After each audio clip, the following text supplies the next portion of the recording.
Chairperson. Recording in progress.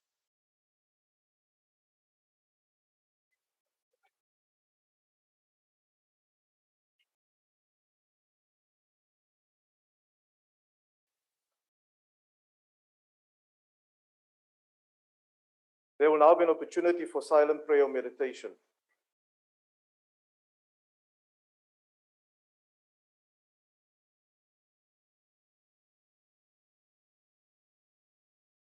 Please be seated.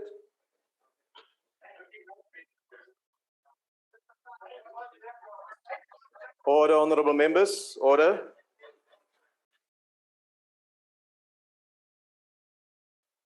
Order, honorable members, order. You must exchange these pleasantries before you come into the House. Honorable members, before we proceed with today's business, I wish to announce that the vacancy which occurred in the National Assembly due to the passing of Mr. L.M. Nchaisa has been filled by the nomination of Mr. S.M. Jafta with effect from the 18th of August 2021. The vacancy which occurred due to the loss of membership of the National Assembly by Mr. B. Yoko in terms of section 43, subsection C, 3C of the Constitution has been filled by the nomination of Mr. M. Nyonsho with effect from 31st August 2021. The members have made and subscribed the oath in the Speaker's office. I wish to welcome the honorable members. Lastly, in the interest of safety for all present in the chamber, please keep your masks on and sit in your designated areas and also minimize your movement as far as possible. The Secretary will read the first order of the day. Consideration of second report of National Assembly Rules Committee for 2021 on mechanisms for monitoring replies to questions and establishment of new portfolio committees. I now recognize the Honorable Chief Whip of the Majority Party. Thank you, Honorable House Chair. I move that the report be adopted. The motion is that the report be adopted. Are there any objections? No objections, agreed to. The Secretary will read the second order. Consideration of report of Portfolio Committee on Tourism on Oversight visit at Waterfront Coronavirus Rapid Testing Center, Lookout Testing Center, Cape Town in Western Cape Province. Honorable Chairperson. Yes, Honorable Member. Yeah, I think it's Singh here. I didn't want to disturb the Secretariat. Is there no declarations that you're allowing on the report, the first report? There's been no request for declarations, Honorable Singh. I put the question, and nobody indicated anything, so we move to the next item. Well, that's how it is going to be, then it's how it's going to be. But usually all reports do have declarations. Thank you. Yeah, we request, order, honorable members, we request the chief whips of political parties to indicate to the table, and that's why I put the question. If you object or if there's any indication when I put the question, then I will allow for declarations to take place. In this instance, it did not happen. In fact, I called twice to ask if there's any objections, and there were none. The Secretary have read the second order. I will now call upon the Honorable Mpushe to introduce the report from the chamber.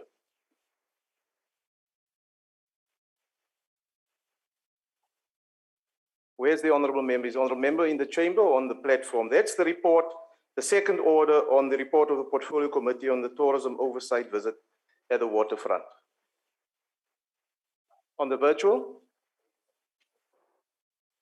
Honorable Mpushe in the virtual platform.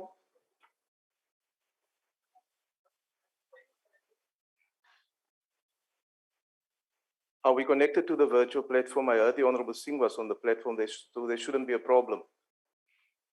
Honorable April, will you continue?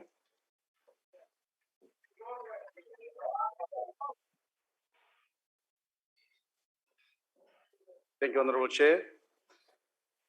Thank you for the opportunity. The National Development Plan recognizes tourism as one of the main drivers of employment and economic growth. Tourism is also positioned as one of the 6 core pillars of growth in the country's new growth path framework. The Industrial Policy Action Plan has also identified the sector as one of the areas that contributes to the development of areas of potential growth, such as rural areas and cultural industries, among others. Honorable members, the government of the African National Congress has been advocating for inclusive growth of the tourism sector for many years. The transformation of the sector can no longer be delayed for our country to fundamentally address the triple challenges of poverty, unemployment, and inequality. We need a tourism sector that is redistributive. We need programs that increase the ownership, value, management, control, skills, enterprise, supplier, and socioeconomic development of previously disadvantaged people. These include implementing capacity building programs and incentives that transform the sector and provide developmental support to rural tourism enterprises. It is in this light that the ANC advocate for policies that will practically transform the lives of the marginalized and previously disadvantaged people. Such policies include BEE. It is glaringly clear that parties such as these ones, the DA and their friends, AfriForum and Solidarity, who continue to be a hindrance to our transformation agenda, are comfortable with the status quo. The fact that South Africa is rated the most unequal country in the world is not alarming to them. The father of our democratic South Africa, Baba Ntate, former President Nelson Rolihlahla Mandela, once asked a question that we can all ponder on. When history of our times are written, will we be remembered as the generation that turned our backs in a moment of global crisis, or will we be recorded that we did the right thing? Honorable members, it's time that you do the right thing. Owning the impact of the COVID-19 pandemic, tourism actively had to be completely stopped from time to time. In spite of these challenges, the department achieved 55 of the 67 targets identified for the second quarter. Of the 12 targets not achieved, the department completed significant. Whilst the remaining 8 require intervention in terms of financial Honorable April, will you just take your seat, please? What is the point of order, honorable member? There's a member who asked for a point of order. What is the point of order? Chair, I just want to find out, you've read out the report in terms of the rapid testing and the oversight visit of tourism. And I don't think the honourable member is busy with that report. If he can just be clarified on that, Chair. Thank you, honourable member. Honourable member, is that the report you're speaking to? That's correct, Chair. Please proceed. Whilst the remaining 9 require intervention in terms of financial performance, the department spent 800 million of the 1.4 billion adjusted by the end of the third quarter. The committee makes the following recommendations to the Minister and of Tourism: the effective and efficient implementation of tourism sector recovery plan to ensure that the sector is reignited and rejuvenated. The Minister of Health and the National Coronavirus Council should prioritize tourism frontline workers in the second phase of the rollout. The board of the South African Tourism must develop a revised domestic tourism strategy that ensures the development and activation of domestic travel in order to encourage South Africans to travel within their country, thus expediting the recovery of the sector. There is a need for more effective and efficient implementation of the tourism equity fund so that our black tourism participants in the small dorpies, in the farms, and on smaller towns should be more inclusively introduced and part of the tourism trajectory. I thank you, Chair. Thank you, honourable member. Yes, Malbongwe. Honourable members, I've received requests for declarations. I will now recognize those political parties who want to do so. Democratic Alliance.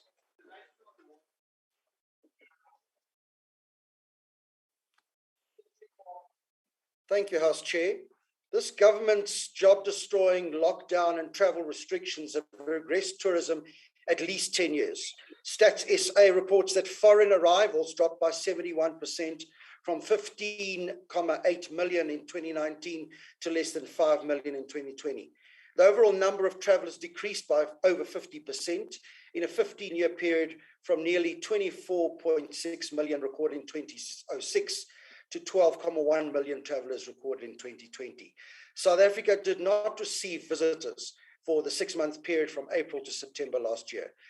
The priority must be for us to go back to normal so that we can start working towards bringing tourism to at least the 2006 levels. One of the ways to normalize the situation is to ensure that testing and vaccinations are done speedily and efficiently to as many tourists as possible. The Portfolio Committee's visit to the Health Passport South Africa, or HPSA, rapid COVID-19 testing center at the Waterfront in Cape Town in March this year was therefore most interesting and important. The secure system combines testing and vaccinations with the latest digital technology to provide an efficient health passport system which can be integrated with existing travel, health, and event systems.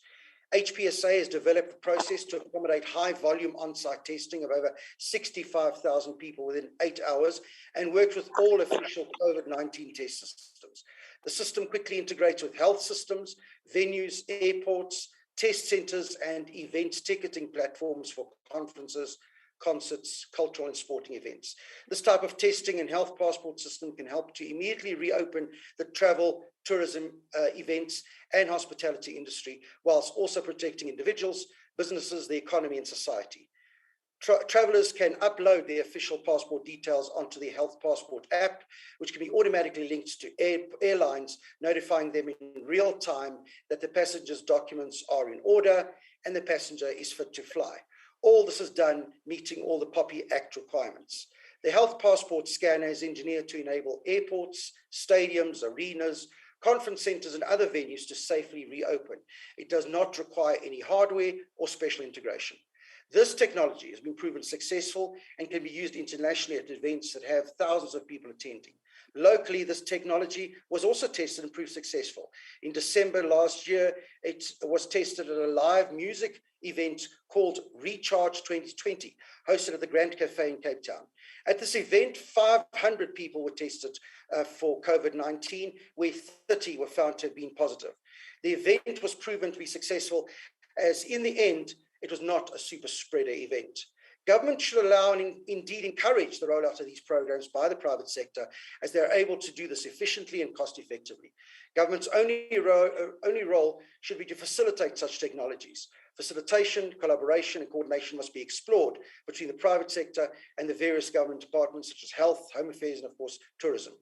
Tourism and the spin-offs from it need to be prioritized, as this contributes to economic growth and job creation. Government needs to therefore explore collaborations with the private sector. In doing this, tourism will start to properly reopen in the form of various tourism attracting events, concerts and conferences and the like. Internationally, we're seeing more various tourism markets are reopening in a variety of countries, all within the prescribed COVID protocols. These tourism sectors are being revived and people are returning to their jobs. We need to do this as well immediately. Thank you, House Chair. Thank you, Honourable Member. The EFF. Thank you very much, Chairperson. Chairperson, thousands of people have lost their jobs in the hospitality sector as a result of COVID pandemic, as they cried for their jobs and their businesses. The Department of Tourism was nowhere to be found. But the problems facing the industry predate the COVID pandemic as far back as 2019. Statistics South Africa reported that there was a dramatic decline in the number of people visiting South Africa. This was as a result of multiplicity of factors, but at the center of which was governance incompetence, such as unintelligible, unabridged birth certificate requirements for traveling parents with their children. The performance of the sector during the period of COVID lockdowns has led to a heavy load on the shoulders of those dependent on this sector. Many businesses have closed and thousands of people have lost their jobs. There has been no relief worth talking about from the state. There has been no innovation on the side of the government to save jobs and create localized activities to sustain the sector. The department has done nothing to promote local tourism, nothing to provide relief to both workers and employers during this period, and done absolutely nothing to table a survival strategy for the industry, taking into account the fact that we must adapt to living with COVID. Today, the bulk of this sector is still dominated by white people. They own lodges, the nature reserves, the hotels and B&Bs. They also own the routes, and they employ Black people and then exploit them and pay them peanuts as wages. There has been no fundamental shift on where this department is focusing to grow the sector. There has been no innovation around township tourism, no plans to boost heritage tourism. And when we speak about heritage, we speak about African-centered heritage. We know we also know that the new Minister of Tourism was brought into this portfolio as a form of demotion because she poses political risk to the continuation of Ramaphosa as the president. But we do hope that she can do what no other Minister of Tourism has done before, and that is to make this sector the mainstream sector for job creation and economic growth. Economic freedom fighters reject these reports. The IFP. Thank you, Honorable House Chairperson. The tourism industry has under undeniable hit by the hardest of sectors by international restrictions imposed by the COVID-19 pandemic. This harsh reality calls for urgent collaboration between the public and private sectors to ensure that we can safely accommodate international rushers and businesses traveled and rebuild this industry. As a committee, we have told by the Tourism Business Council of South Africa that before the pandemic, South Africa welcomed 10.2 million tourists in 2019 alone, which accounted for 81.9 billion in total foreign direct spend. South Africa is also the largest tourism economy in Africa, and therefore the recovery and the building of this sector is crucial. It should be therefore a top priority for the government in conjunction with the private sectors. On the oversight visit, members explore the new health passport system. The IFP would fully support the committee's recommendation that the cabinet should explore the effectiveness of various health passport systems.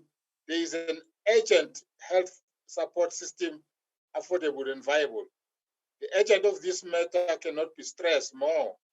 Government cannot be back and wait. We need to actively engage with the private sectors and private performance targets so that government initiatives in boosting these sectors can be properly measured. The IFP also cautious that business opportunities in the cooperation with government should be devolved of any loopholes of potentially corruption. One of the most tragic consequences in fighting this pandemic was the horrific mismanagement of funds during the emergency procurement of goods. Even more tragic is government inability to hold those who are simply abuse these procurement procedures to enrich themselves accountable. The people of South Africa are desperately for our economy to show sign of economic recovery, and the recovery of tourism industry need to be a top priority. The IFP support the committee observation that this industry cannot be fully operational again. If we have a correct protocols in place and a viable and effective health passport system, this, however, will depend on government ability to put plans in place to actively engage with the private sectors and develop this technology. We cannot lag behind international. Now expired. Thank you. EFF Plus. Thank you, Honourable House Chair. Tourism is a sector in dire need to reopen fully. Jobs in the value chain must be secured and protected against further loss. South Africa must establish itself in a new norm of international tourism and secure its market segment as soon as possible. The tourism sector is a downward spiral as unemployment increases and the economy worsens because the sector relies on people, domestically and abroad. Government is the one biggest obstacle in this sector, where private business is looking for solutions and government wants to talk about solutions. The health passport and the IATA travel pass is both being trialled in sectors crucial for the opening of tourism. Government works too slow and the department should hit the fast forward button so that there is a much needed growth in the tourism sector. Let's stop getting reports and talk about reopening, but start implementing.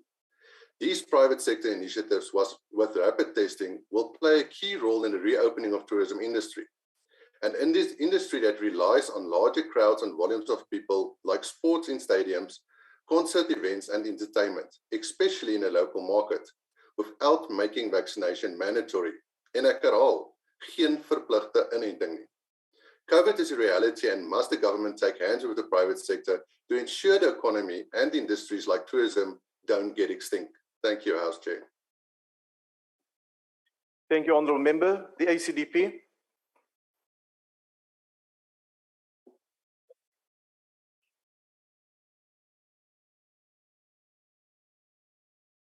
Thank you, Honourable House Chairperson. The ACDP acknowledges the negative impact that COVID has had on the tourism and hospitality sectors in particular.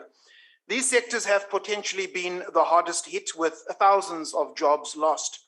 That said, the ACDP also warned as early as April 2020 that a hard lockdown would decimate our economy and could potentially have a worse effect on lives and livelihoods than the virus itself. We are also on record for calling for safe, voluntary vaccines, the contents of which must be made available to those who take the vaccine. Of great concern to the ACDP has been a call in certain sectors for mandatory vaccines.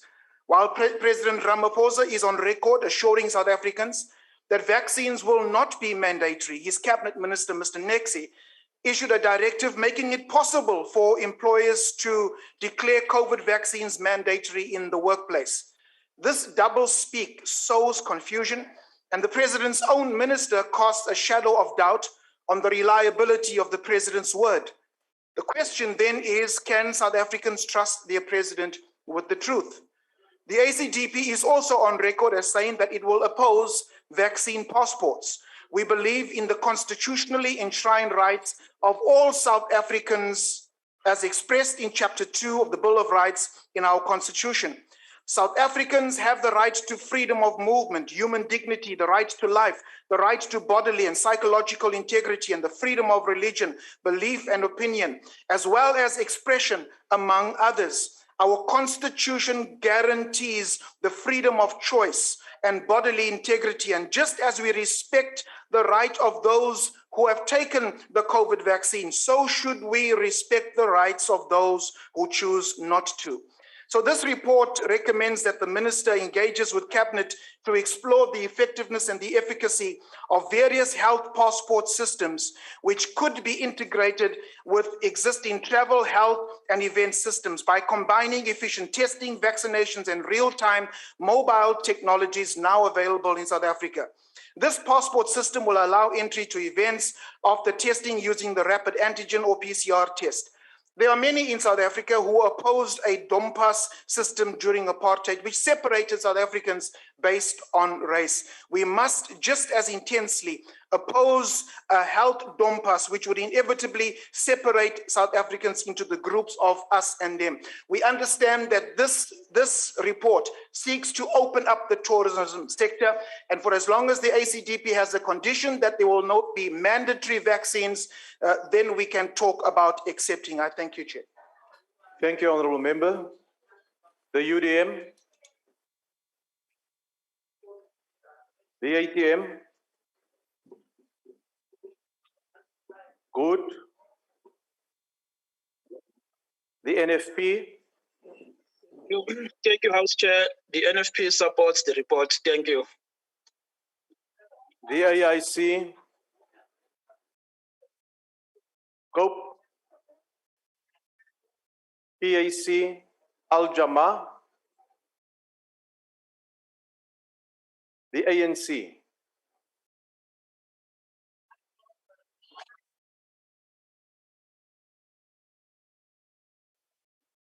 Thank you, House Chair. Allow me, House Chair, to say in Venek, inganga nensibazayo, ngiyakhahlela ngalenjikalanga yanamhlanje, greeting you all in the glorious name of the African National Congress and its allies. The ramifications of COVID-19 on the economy and livelihoods have been dire. This disease has altered our lives and propelled us to do things differently and think differently. It has put unimaginable strain on the labor market globally.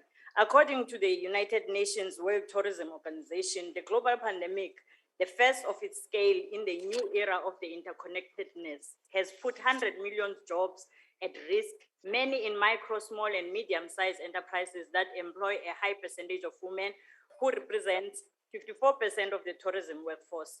The reduced tourism activities affected entire local economies. Ordinarily, 76% of the domestic tourism spent on the food and beverage, shopping and recreation, while only 24% of the spend is on accommodation. The entire economies of the cities, towns, and rural areas, which depend on the year-end holiday season, were badly affected. It is against this backdrop that the Tourism Business Council of South Africa, the Department of Tourism, and the Portfolio Committee on Tourism commit to the full realization of the plans and commitments of the tourism sector recovery plan. The ANC is determined to see tourism sector lead the recovery of our economy and carry our people through these difficult times and unprecedented rates of unemployment and poverty. Honorable House Chair, honorable members, our oversight visit to the Waterfront Coronavirus Rapid Testing Center was truly eye-opening and filled up with hope for the recovery of the tourism sector. It has also enlightened us on the many opportunities we can leverage from digitization. The Health Passport South Africa has developed the process of to accommodate high volume on-site testing of over 65,000 people within 8 hours and work with all official COVID-19 test types, including the polymerase chain reaction and rapid and antigen tests.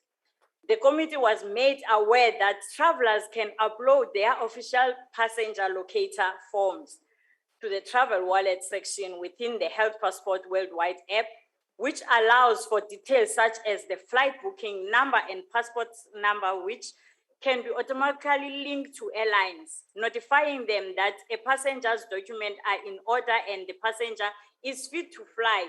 This system is currently being rolled out to businesses, and funding will have to be secured, sourced for it to be available to the general public. Honorable members, since the advent of the COVID-19 on our shores, the ANC has always prioritized human life while also trying to mitigate against its impact on the economy and household. It is in the same vein that we support the work of the Health Passport South Africa and support the views of the committee that the work of on the rapid testing system needs to be decentralized to where people are located. There is a need to establish whether the technology could assist with the track and trace and be able to ascertain where the ticket was bought by someone who was tested. There is a need to invest in mobile testing capability. There is a need for formal engagement between the private sector and the government to deal with the cost mitigation. Evidently, COVID-19 has changed how many sectors operate, and the meetings, incentives, conventions, and expeditions sector is no exception. Signs of the new forms of business event are emerging as the hybrid meetings and with the virtual and physical elements are being convened. This new normal is presenting a new business model for the MICE sector and calls for speedy adaptation methods by the mines sector in South Africa. The ANC supports the view of the committee that a key success factor to the resuscitation of the mines sector in South Africa depends on the deliberate collaboration amongst the travel, hospitality, and tourism services that play a role in the collaboration. This collaboration is critical as the pandemic has disrupted the value chain amongst a myriad of critical stakeholders that include event organizers. The COVID-19 pandemic will compel event business stakeholders to adopt a new way of doing business given the dictate that of the prevailing operational environment Africa. This therefore calls for new innovative ways by both the South African National Convention Bureau and the MICE business sector to invest in new information and communication technologies, infrastructure, and customized venues to be ready for the new normal in planning and hosting business events. The African National Congress supports this report. I thank you. Thank you, Honourable Member. I will now recognize the Honourable of the Majority Party in the Chamber. I recognize the Honourable Chief Whip of the Majority Party. Thank you, Honorable House Chair. I move that the report be adopted. The motion is that the report be adopted. Are there any objections? Are there any objections? No objections, agreed to. The Secretary will read the third order.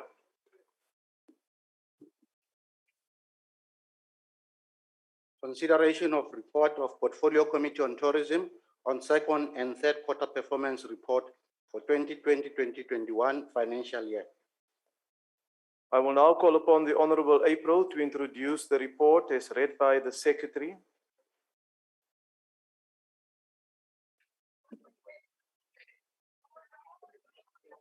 Thank you very much, Chair. Speaking at the launch of the Tourism Equity Fund, President Cyril Ramaphosa reminded the nation that South African tourism sector has a tremendous potential. The fact that the tourism directly accounts to 2.9% of South Africa's GDP and 8.6% indirectly, it supports about 1.5 million direct and indirect jobs. It's significant, but not nearly enough. South Africa is one of the world's most popular long-haul destinations. It is a sector that is labor-intensive and therefore has immense job creation capacity. It supports a vibrant and complex value chain, and it generates foreign direct investment and significant export earnings. Tourism stimulates and supports the development of small businesses. It has the greatest potential for long-haul visits, and with the right policy mix, it is one of the economic sectors that can play a pivotal role in transforming the economy and contributing to changing patterns of ownership and control. In fact, during the period under review, the Secretary General of the United Nations World Tourism Organization, Zurab Polokavishke, remarked, "The COVID-19 crisis is an opportunity to rethink the tourism sector and its contribution to the people and the planet, an opportunity to build back better towards a more sustainable, inclusive, and resilient tourism sector that ensures the benefits of tourism are enjoyed widely and fairly. It has not been easy, but those of us fortunate and blessed enough to be still alive today need to have the courage to build back better together. We need to play our part towards reducing the number of infections by contributing and continuing to abide by the COVID-19 regulations and guidelines. Ensure that we vaccinate as well as encourage those around us to do the same. The vaccination rollout initiative is central to our program to reignite and rejuvenate tourism sector. Recent numbers indicate that more than 12.5 million South Africans have been vaccinated, and we can see based on numbers that there is a decline in infections. As the President said in his State of the Nation address, like the Fynbos, the tourism sector and our economy shall come out of this fire, rejuvenated and grow afresh. With these observations made, we acknowledge as the Portfolio Committee of Tourism that indeed, together, we can do more. I thank you. Thank you, Honourable Member. There's been a request for declarations. The Democratic Alliance. Thank you, House Chair. Due to the imposed lockdown that has decimated tourism and hundreds of thousands of jobs, the department clearly doesn't understand that it cannot continue to do things the way that they have in the past. In reading through this performance report, it's clear that the department does not understand and thus harness the importance of the private sector within tourism. Previous performance reports have shown this, and yet the department appears to be ignoring the constant and consistent red flags. The many thousands of tourism sites throughout the country will not be maintained and upgraded by government, as it simply has insufficient funds, lacks the expertise, lacks the efficiency, and in some cases even political will to do so. Performance reports constantly reflect how projects are delayed and deadlines are not met, for example. The Department of Tourism should instead look for partnerships and collaborations with the private sector who have a vested interest in tourism sites and their success. Government should focus on ensuring that the required infrastructure is in place to ensure the growth and development of tourism. Instead, we see the opposite. For example, thanks to government, it has allowed rail infrastructure to be left to be wrecked and ruined, unprotected, and stolen piece by piece. As things stand today, South Africa has no infrastructure to have a meaningful rail tourism sector, excepting for those operated by the private sector, that is. The department speaks nothing about ensuring that it is required, that it looks for its required skills and professionals to ensure the growth of tourism. Instead, it prefers to demographically and gender bean count and involve itself in activities that contributes nothing to tourism and the development thereof. Instead of trying to create fake jobs in the form of expanded public works programs, it should rather ensure that sites are maintained and upgraded. In doing this, many more jobs will automatically be created. Instead of a handful of training programs that government rolls out, it should rather provide incentive schemes for the private sector to do so instead. In so doing, not only will more people become skilled, but it'll be done within the required deadlines efficiently. For example, targets set by government to train tour guides and sommeliers have not been met. Why is the department involving itself in this when highly trained, highly qualified, internationally and locally accredited training is in place and rolled out by experts in the field within the private sector? Ironically, all this is already done without costing the department a single cent. Allowing more involvement from the private sector will really transform tourism that government is trying to do ideologically. The constant rushed, tightened, and changing of lockdown levels has no positives for tourism and the development of it. It has the very opposite effect. Instead, government should be creating consistency and stability that our large tourism source markets seek. We should learn from countries that have prioritized the tourism industry in the same way that health workers and first responders have been prioritized when it comes to vaccinations. How else can we really reboot tourism in a post-COVID era unless we do this? Thank you, House Chair. Thank you, Honourable Member. The EFF.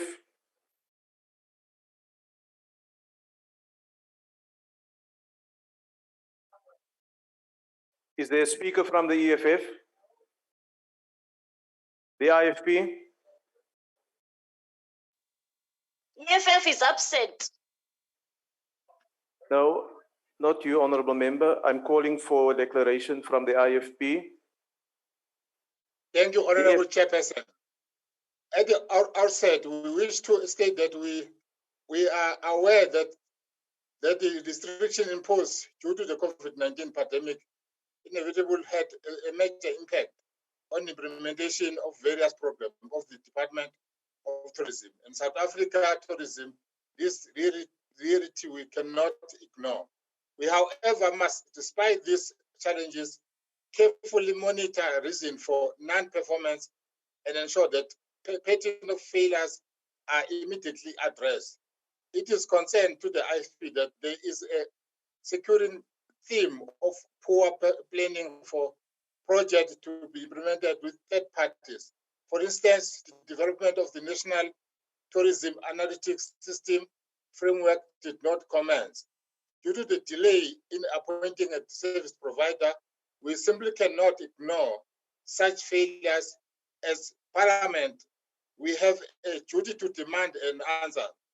In a presentation to the Joint Committee on Tourism selected Committee on Trades and Industry and Small Business Development in May 2020, Parliament was informed by the department that it aimed to complete the development of this framework by the fourth quarter of 2021 financial year. However, a service provider to develop this white paper was simply not appointed in the second quarter. No proper reasons are provided for these failures. The IFP agree with the comments with the committee that the department should urgently improve on its planning and eliminating delays in appointing service providers. The IFP also noted this increase in the vacant rates of the department and wish to urgently impress on the department the urgent need to fill these vacancies to ensure planned projects are not further delayed. We cannot afford this such easily affordability failures hinder the fulfillment of imported projects. Furthermore, we agree with the committee that the Minister of Tourism should urgently facilitate the adoption of tourism recovery plan, as well as how it is to be funded. According to the report by Statistics South Africa on tourism, released in April 2021, the value of tourism increased by 72.6% from 10.2 million in 2019 to 2.8 million in 2020. Furthermore, in 2018 alone, the tourism sector has accounted for 4.5% of total employment in South Africa. It is critically, Honorable Chairperson, that the rebuilding and recovery of tourism industry should be a key priority for South Africa. We cannot be passive in finding innovative solutions, stimulate travel, especially domestic travel. The IFA will continue to fully monitor Department tourism and tourism South Africa performance and demand accountability for the failures. The IFA accept the report. DFF Plus. Thank you, Honourable House Chair. Government cannot say that they are doing everything in their power to get the tourism market unlocked again and then put stumble blocks in the way of businesses to overcome. One cannot put all the same ingredients in a mix and expect different outcomes. The committee found that it is the one market that was hit the hardest and most underfunded. The government political ideology is hampering the market to unlock due to laws in place like affirmative action, BEE, and over-regulated labour laws. The tourism market has hit rock bottom, and is the ANC ideology not addressing the past anymore, but rather creating a new injustice in this market where all participants, and especially the SMMEs that was the greatest employer in the market, almost lost everything. Addressing some of these challenges, different departments must work together to promote an attractive destination in an international market segment and encourage domestic tourism, taking into account the new norm. Yet the police cannot ensure safety, local government cannot ensure infrastructure, and government cannot create investors' confidence. Government must do what they can with the limited resources they have, but leave the private sector to do what they do best, and this is to adapt to time and realities, even if the ANC can't seem to do so. This is the time for a new normal, implementation of innovation already done by the private sector, new approach to overcome challenges, and a new government without the ANC. Thank you, Chair. Thank you, Honourable Member. The ACDP. Thank you, House Chair. The ACDP will support the report. Thank you so much. Thank you. The UDM. ATM. Good. The NFP. The AIC. Cope. Honourable Chair, thank you very much. The economic collapse South Africa faces at the moment demands a conscientious department and political leadership that can use tourism to deliver food on tables of all poor South Africans. Whether we admit it or not, the economic redevelopment in South Africa is still going to take a very long time, many years, both because of COVID and the fact that even before COVID arrived, the economic realm in which South Africans existed was that of joblessness, of poverty. It is against this background that COPE believes that tourism can contribute positively to improve lives of our people. COPE proposes that one, South African tourism business must be designated to give outsiders many more authentic cultural experiences.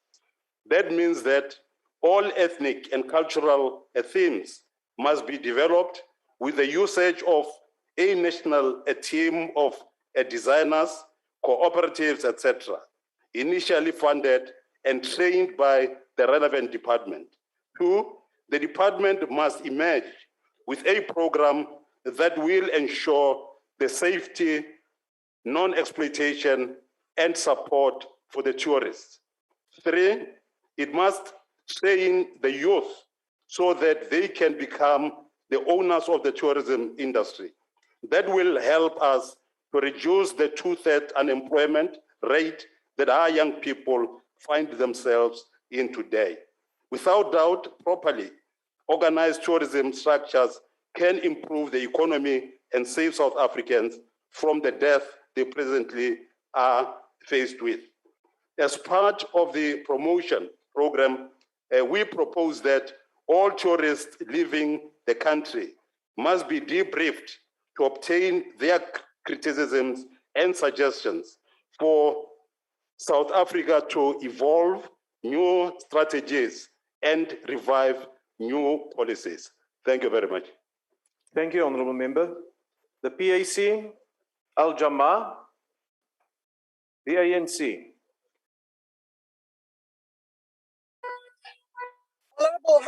Honorable House Chairperson, today the Portfolio Committee on Tourism has tabled the report on the second and third quarter performance for the 20 and 21 financial year. While the department managed to achieve 82% of its targets in the second quarter and 77.61% in the third quarter, the ANC is concerned about the impact of the COVID-19 on the programs such as destination development. The department has anticipated that the sites for the EPWP participants were supposed to be placed on experiential learning would not be fully operational by the third quarter. But fortunately, when the restrictions were lifted, more of the EPWP participants were placed in the different tourism and hospitality sites. This is a crucial project for the alleviation of poverty and unemployment, particularly amongst our youth. The working, honorable members, the ANC welcomes the fact that the department maintained a minimum representation of employees with disabilities of around 4.3%. We also welcome the department's continued support for the small, medium, and macro enterprises.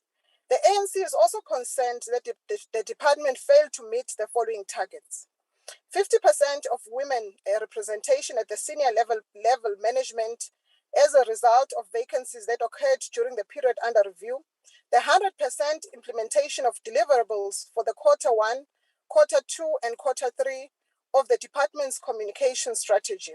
The gender equity dialogue was moved to the fourth quarter because the facilitator on gender issues was not available. Honorable members, the environment was not conducive for South African tourism to manage the 80% of its targets, which they have been able to manage for the second quarter, and 68% for the third quarter. The COVID-19 variants that were detected also made it difficult for our country to attract international and regional tourists. However, South Africa is seeing signs of recovery in the domestic tourism. Percentage change in arrivals and departure through the OR Tambo and Cape Town international airports in 2020 compared to the same month in 2019 demonstrates recovery in the domestic travel. As we focus on the recovery of the sector, Priority source markets were identified to grow the tourism into South Africa over the next 5 years. However, the onset of the pandemic decimated the potential for many of these source markets. South African tourism must also refocus, rebuild, and dynamically target regions that will boost the country's tourism sector in the immediate term.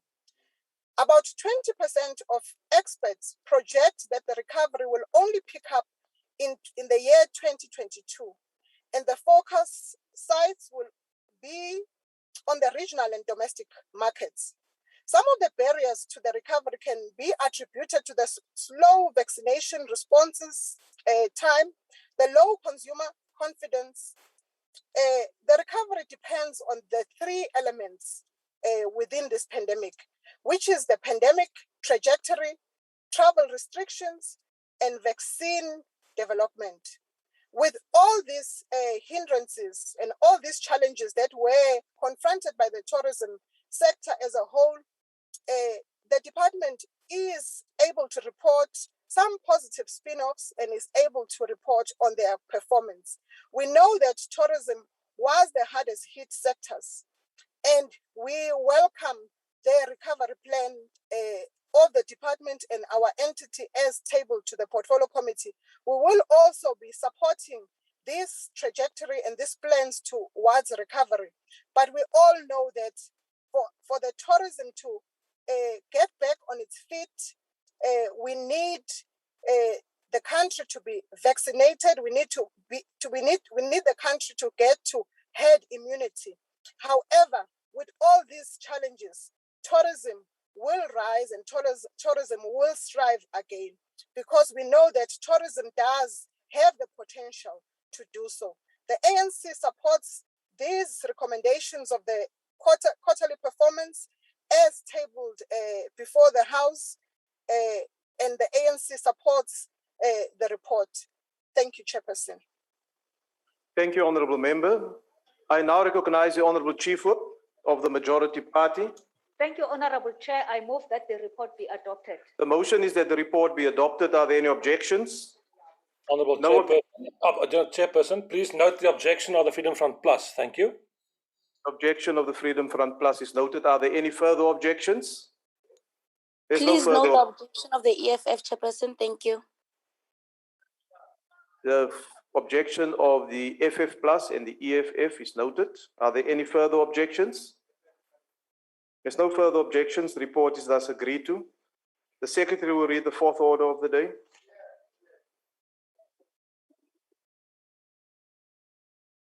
Consideration of report of Portfolio Committee on Higher Education, Science and Technology on financial and non-financial performance of 2020-2021, second quarter of Department of Science and Innovation. I will now call upon the chairperson of the committee, the Honourable Makwacha, to introduce the report.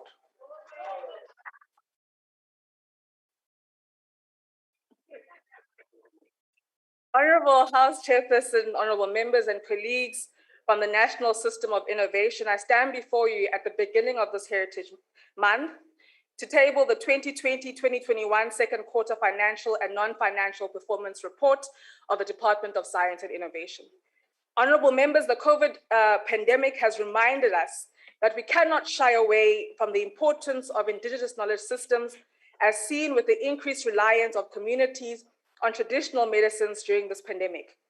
So as this Heritage Month begins, I implore on all of us to recommit ourselves to the protection, promotion, development, and just management of indigenous knowledge systems. The department's original 2020-2021 budget allocation was 8.8 billion, which when adjusted for inflation represented a real increase of 3.1%. This being the first real increase since the financial year 2015-2016. With the much needed budgets for the department to continue doing its great work and to ensure that the sector is more inclusive and intentionally responsive, the committee welcomed this increase. Unfortunately, this excitement was short-lived as funds had to be reprioritized to respond to the COVID pandemic. The budget was reduced to 7.4 billion. By the end of the second quarter, the department had spent approximately 50% of its available budget and achieved 61% of its 33 performance targets for the quarter. The COVID-19 pandemic, the resultant lockdown, and its effect on operations and productivity was the main reason for the slower than planned spending and the higher than usual number of unachieved targets. The department assured the committee that with the easing of lockdown restrictions, both financial and non-financial performance was sure to improve. During the briefing, the department shared some of its key achievements for the period under review.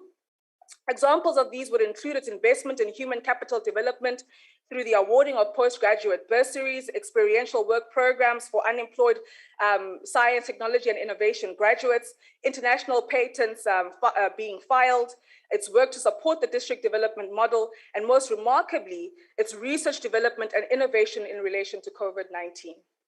Cognizant of the department's efforts to support the national response to the COVID-19 pandemic, the committee commended the department and all role players in the national system of innovation for their work that could only be done due to the historic long-term investment in building the nation's research, technology, and innovation capabilities. It was these capabilities, amongst many others, that could immediately be mobilized to enhance South Africa's ability to, for example, test for COVID-19, to monitor and track the rates of infection, to participate in global efforts to develop a vaccine, to investigate prophylactic measures based on indigenous knowledge, assess the public's attitudes to and perceptions of the virus, and the measures instituted to mitigate its effects. Iflungu is not our mother tongue. And lastly, our ability to locally develop and manufacture ventilators. So we must unequivocally applaud the department for continuing to play such an exceptional and central role in the country's response to COVID-19, despite the budget reprioritization that the department was affected by. Now more than ever, it is the time for us as a government to understand the importance for an increased budget for the DSI to be able to continue to build the country's resistance to many potential risks, such as this COVID-19 pandemic. Imagine how much more work this department could do with an increased budget, how much more resilient it could make us as a country with an increased budget. However, we must implore on the department to ensure that in our cries for it to have an increased budget, it must ensure that its work is inclusive, intersectional, and representational.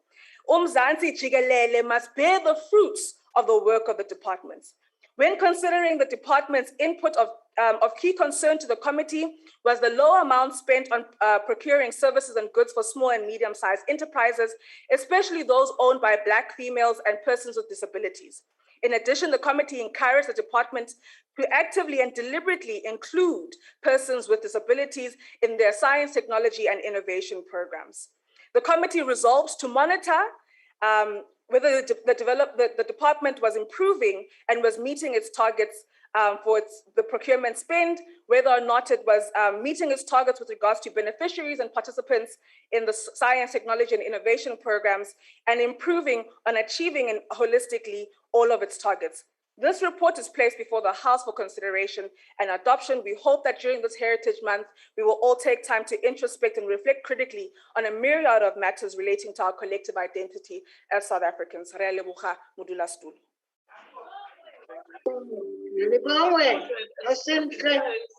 Member, thank you. There's been a request for declarations from political parties. The Democratic Alliance. Thank you, House Chairperson. This report covers the period 1 July 2020 to 30 September 2020. And as such, it falls within a period where the country was barely 3 months into the COVID pandemic and lockdown. It is thus within this context that the department's performance has to be judged.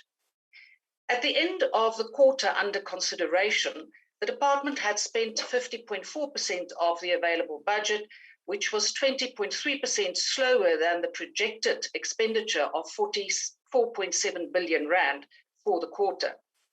If one looks at the report, it is clear that much of this underspent was due to slow spending on transfers and subsidies within the research, development and support, and socio-economic innovation programs.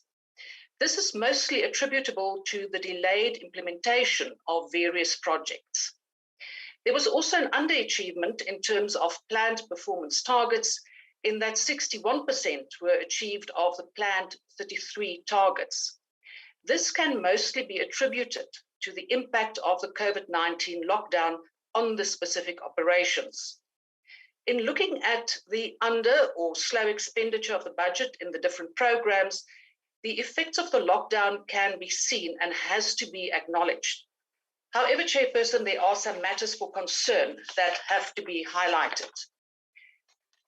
Of great concern is the problems with staff capacity.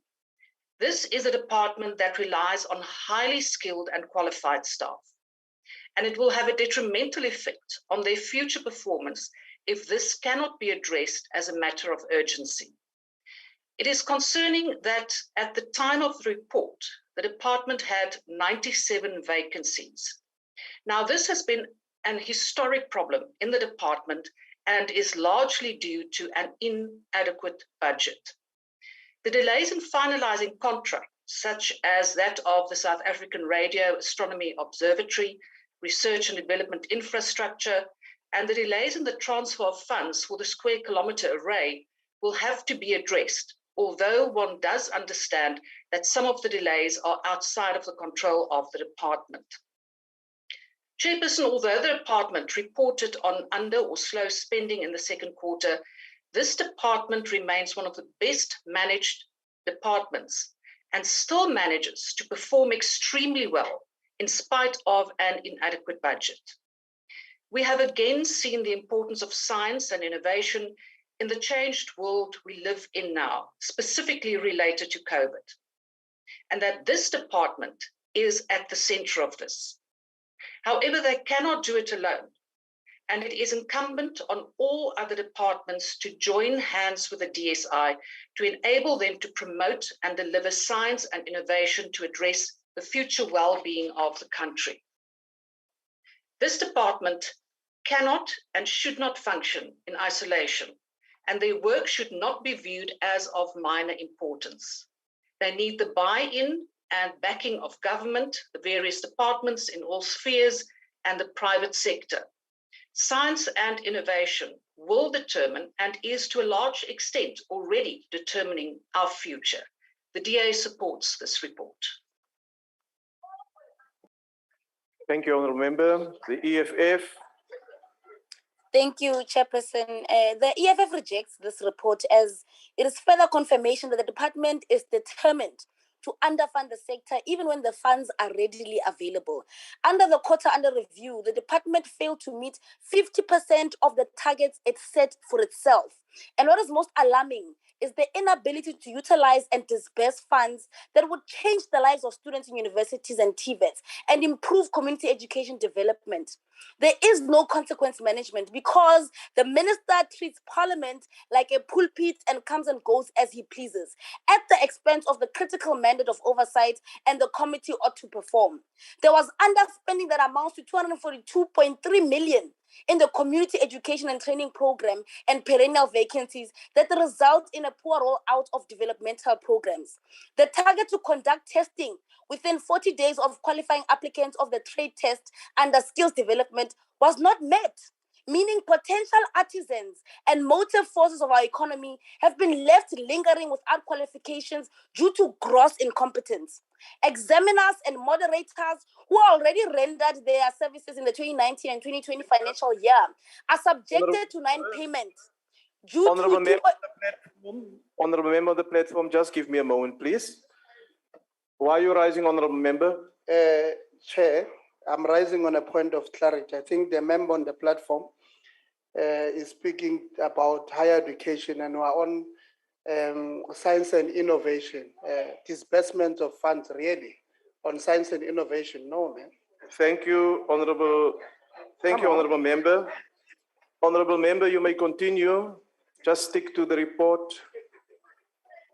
Continue, Honourable Chirwa. Chairperson, we are under the impression that orders 4 and 5 are put as one, so we're making a declaration for both those orders. No, let's allow the Honourable Member just to wrap it up nicely for us. Thank you very much, Chairperson. Order, honorable members, order. We earlier had a similar problem when the ANC also committed such a mistake. So let's not have short memories. Continue, honorable member.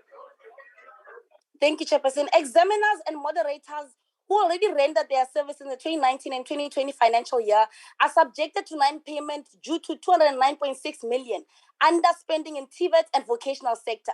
This inexplicable scenario is made worse by the fact that the TVET infrastructure grant has been drastically cut, further emphasizing the lack of developmental appetite by those leading in this department. The delay of transfer payments to higher education institutions, which amounts to 1.3.5 billion, have been underspent. Is the most chilling statistic in this regard because it can be directly correlated to the starvation, financial exclusion, and in the most extreme instances, the death of needy students like we saw in eThekwini TVET College with Yonoa Manyanya. Incompetence, austerity, and poor financial management has consequences on the lives of people. And if we continue allowing mediocrity to thrive without any firm measures to run around performance in the department, then the youth of this country is justified in its continued revolt against the government of the day. The EFF therefore rejects this report. Thank you, Chairperson. Thank you, honorable member. The IFP. Thank you, Honorable Chairperson. It is undeniable that COVID-19 pandemic has motivated the agency and need to invest in research and technology. Investing in science, innovation, and technology has the power to unlock the future and could transform our society. It is therefore concerning that South Africa's current research productivity currently only stands at 0.88% to 1% of the global output. We urgently need to change this picture. Despite the National Development Plan NDP acknowledging that South Africa only spent 0.92% of GDP in 2007 on research and development, and that much more needs to be done to increase South Africa's global competitiveness. We have been slow to address this situation. The tragic reality is that our country's ability to overcome future pandemics will largely depend on its ability to fight with science, innovation, and technology, a clear fact our government has failed to acknowledge. On consideration of the report of the committee, the IFP acknowledges the impact of the pandemic on the operations of the department. We, however, remain concerned about the department's underspending. According to the report, the department's underspending, according to the report, the department only spent 50.4% of its available budget at the end of the second quarter and spent only 944 million rand compared to 4.7 billion rand projected for this year. Underspending of programs will inevitably result in reprioritization of funds by national treasury. This will greatly hamper the advancement of science, innovation, and technology. The IFP, furthermore, is also concerned about the high number of vacant positions in the department. According to the report, the department, as the second quarter of 2020 and 2021, had 97 vacant positions. This is simply unacceptable and needs to be addressed urgently. The IFP agrees with the committee's recommendation that the department should procure more services and goods from small, medium enterprises. It is concerning that less than 1% of these goods and services are procured from such enterprises. In conclusion, now more than ever, we need to focus on science, innovation, and technology to uplift our communities, create employment opportunities, and unlock potential of this glorious country of ours. We will be judged by the future nations on actions taken to advance science and technology to restrict the spread of future pandemics, and to fight climate change. Let us not simply pay lip service to these commitments. Let us make them a reality. The IFP accepts the report. Thank you, Honourable Member.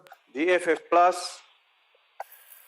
Honourable House Chair, the Department of Science and Innovation is normally one of the departments to generate some level of excitement due to the forward-looking nature of its work. In the period under consideration, however, COVID-19 was on everyone's lips and in everyone's throats. The department also had to cut its budget after it had briefly enjoyed its first budget increase in a considerable time. And this is an important part of the problem. Right at the stage when it was vital to invest in the future, it was necessary to cut the budget, which does exactly that. The lockdown should not bear all the blame for this reality. The weak growth in the South African economy stretches over years. It weakened the country's resilience, turning what would be a disaster into a calamity. That is also the time when one asks questions about the efficiency with which funds had been invested. The FF Plus asked many questions about the AeroSwift project, which resorts under this department. Since then, at least, the recommendations of the FIBUS report on maladministration were implemented. However, despite billions of rands being spent over nearly 2 decades on this project, income still needs to be generated. Information is that virtually no work had been done for at least 2 years now on this project. In similar vein is the titanium project. It is a venture with huge potential for the beneficiation of our mining resources, yet it appears to be at a standstill too. When the department reports, it is of higher priority to declare the extent to which quotas regarding race and gender were reached than the funds generated by industrial uptake of processes developed within the department. Even yesterday, the DG of Science and Innovation set the goal of attracting multinational companies to establish research and development in South Africa. So, historically and presently advantaged companies from historically and presently advantaged countries will be invited, but loyal South Africans are kept out of positions where they can make similar contributions because they had been advantaged before. That most probably contributes to the 97 vacant positions, a quarter of the total workforce in the department. Which brings us back to the start. Policy decisions led to weak economic growth, which led to lower taxes, which meant that money had to be saved on science and innovation when it was needed most. Nevertheless, the Freedom Front supports this report. The ACDP.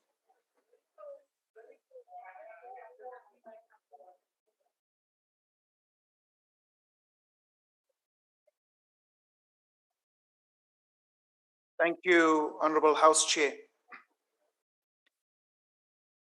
The ACDP posits that the Department of Higher Education, Science and Technology is key to turning around the economy of South Africa. History and research teaches that those developed and developing nations who prioritize the disciplines of science, technology, and innovation show great advancement in the economic development as well as improvements in the general standard of living for their populations. Clearly, there is a correlation between increased investment in science, technology, and innovation, as well as GDP growth. The ACDP supports the outcomes set for the national systems of innovation, which includes a transformed, inclusive, responsive, and coherent NSI, human capabilities and skills for the economy and for development, increased knowledge generation and innovation output, knowledge utilization for economic development in revitalizing existing industries and stimulating research and development, industrial development, knowledge utilization for inclusive development, and innovation in support of a capable and development state. We are, however, as the ACDP, concerned about the downward revision of gross expenditure on research and development from a target of 1.5% to 1.1%. If anything, we should consider the upper limit if the 6 NSI outcomes are to be achieved by 2025. Furthermore, we believe that the number of department-funded PhDs graduating annually as a contribution to the NDP target of 100 PhDs per million population by 2030 should be increased incrementally to meet the development needs of the country. Honorable House Chair, the outcome, seeking to increase South Africa's research productivity, currently at 0.88% of global share to 1% of global output, is in our view mediocre. And the ACDP would call for a doubling of the current percentage if we are to be taken seriously on the international stage of science, technology, and innovation. With these concerns, the ACDP supports this report. I thank you. Thank you, Honorable Member. The UDM, ATM, Good, NFP, Thank you. Thank you, Honorable House Chair. We are present this time. Honorable House Chair, firstly, the National Freedom Party would like to congratulate Honorable Nompendo Lomkatwa for her election as the chairperson of the Portfolio Committee on Higher Education, Science and Technology. It is heartwarming to see young people excel in positions of leadership, especially in the ANC, when it is not about face but quality. The NFP wishes her a good run, and she must remember that she is representing young black girl from Emakaya, dreaming to transcend into position of leadership. We also would like to welcome the guidelines by Higher Health and DHET to follow in fight against gender-based violence on campuses. The recent hideous crime that happened in Fort Hare University of the murderer of Nostelo Mtebeni reminds the government of the importance of fighting GBVF with a lot more than just guidelines. GBVF has penetrated every aspect of life, and its long-term psychological effects on victims translate to the sad realities we see in our communities. We call on the department to push for laws that incriminate perpetrators of GBVF. We do not send our children to university for them to be abused, shamed, sexually harassed, and murdered. We send our children to give them a future, not their future to be taken away from them. House Chair, Minister must come out clean and tell us why his department is opting to hire the private forensic investigators instead of utilizing the SIU, which has confirmed to SCOPA that has the capacity to do professional forensic investigation. National Freedom Party will welcome the report. Thank you, House Chair. Thank you, Honorable Member. The AIC, Scope, PAC, Al-Jama, the ANC.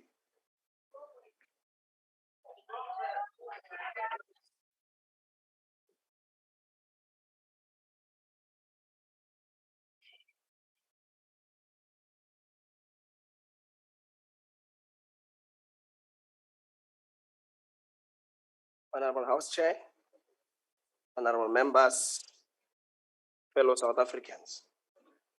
Let me first begin by sending our most sincere condolences to the families of the members of this House who have since fallen due to COVID-19 pandemic.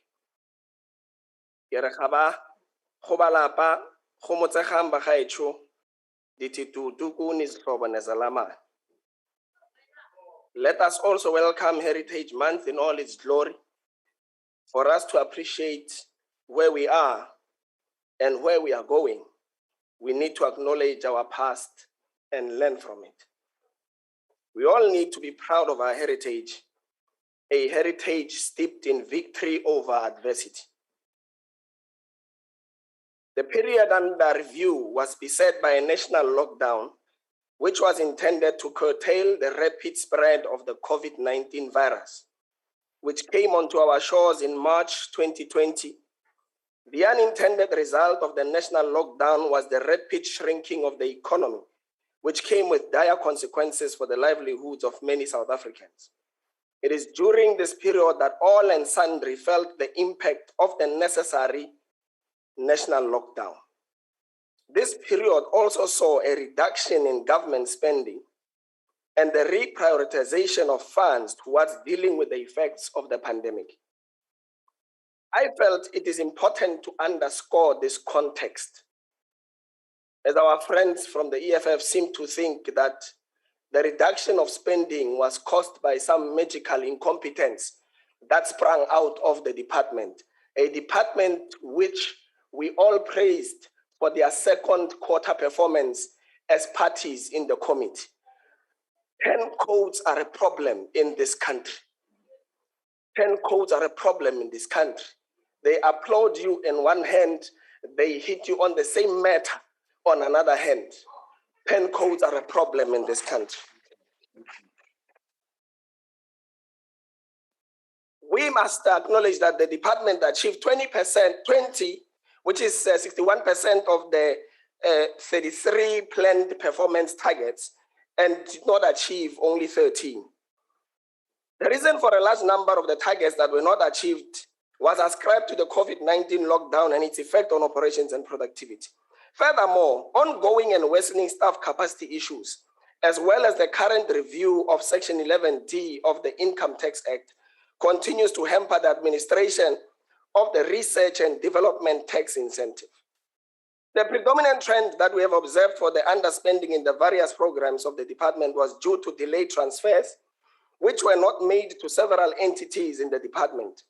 It is common knowledge that the development of globally competitive economies has been underpinned and buttressed by and large by being on the cutting edge of innovation. It is therefore peremptory that a transversal department such as the DSI spearheads the country's participation in the knowledge economy and the realization of surplus value from the commercialization of the various innovative ideas under development. The department must urgently amplify its work in the pursuit of the decadal plan, as well as ossifying the framework for the national system of innovation and putting science, technology, and innovation at the forefront of accelerated inclusive economic growth. We urge the department to ensure that it improves its performance output, particularly as it relates to areas that have a meaningful impact on the overall performance of the department and its entities. The creation of jobs, the significant reduction of the gap between the haves and the have-nots, as expressed through the Gini coefficient and the expansion of research critical mass and throughput through the funding of more doctoral and postdoctoral research needs to be given more attention moving forward. The creation of sustainable synergies between the department, its entities, and the private sector towards the attainment of inclusive economic growth remain as the focal point of all efforts geared towards achieving departmental targets. Special focus on targeted procurement with bias towards small and medium enterprises by the department is also encouraged, in particular those owned by Black females and people with disabilities. We will monitor this continuously as the ANC. We will also monitor the department to ensure the fair and representative inclusion of persons with disabilities in STI programs and initiatives. The pandemic and the fourth industrial revolution presents an opportunity for the country to leapfrog from a moribund economic state to a future of consistent economic growth through sharp focus on science, technology, and innovation. With this as our vista, our collective future is indeed very bright. Thank you, House Chair. Let us suit the size bigger. Honourable Member, I now recognize the Honourable Chief Whip of the Majority Party. Thank you, Honourable House Chair. I move the report be adopted. The motion is that the report be adopted. Are there any objections? Please note the objection of the EFF chairperson. Objection is noted. Are there any further objections? There's no further objections. The report is thus agreed to. The Secretary will read the fifth order. Consideration of report of Portfolio Committee on Higher Education, Science and Technology on 2020-2021 second quarter performance report of Department of Higher Education and Training. I will now call upon the Honourable Mkachwa to introduce the report.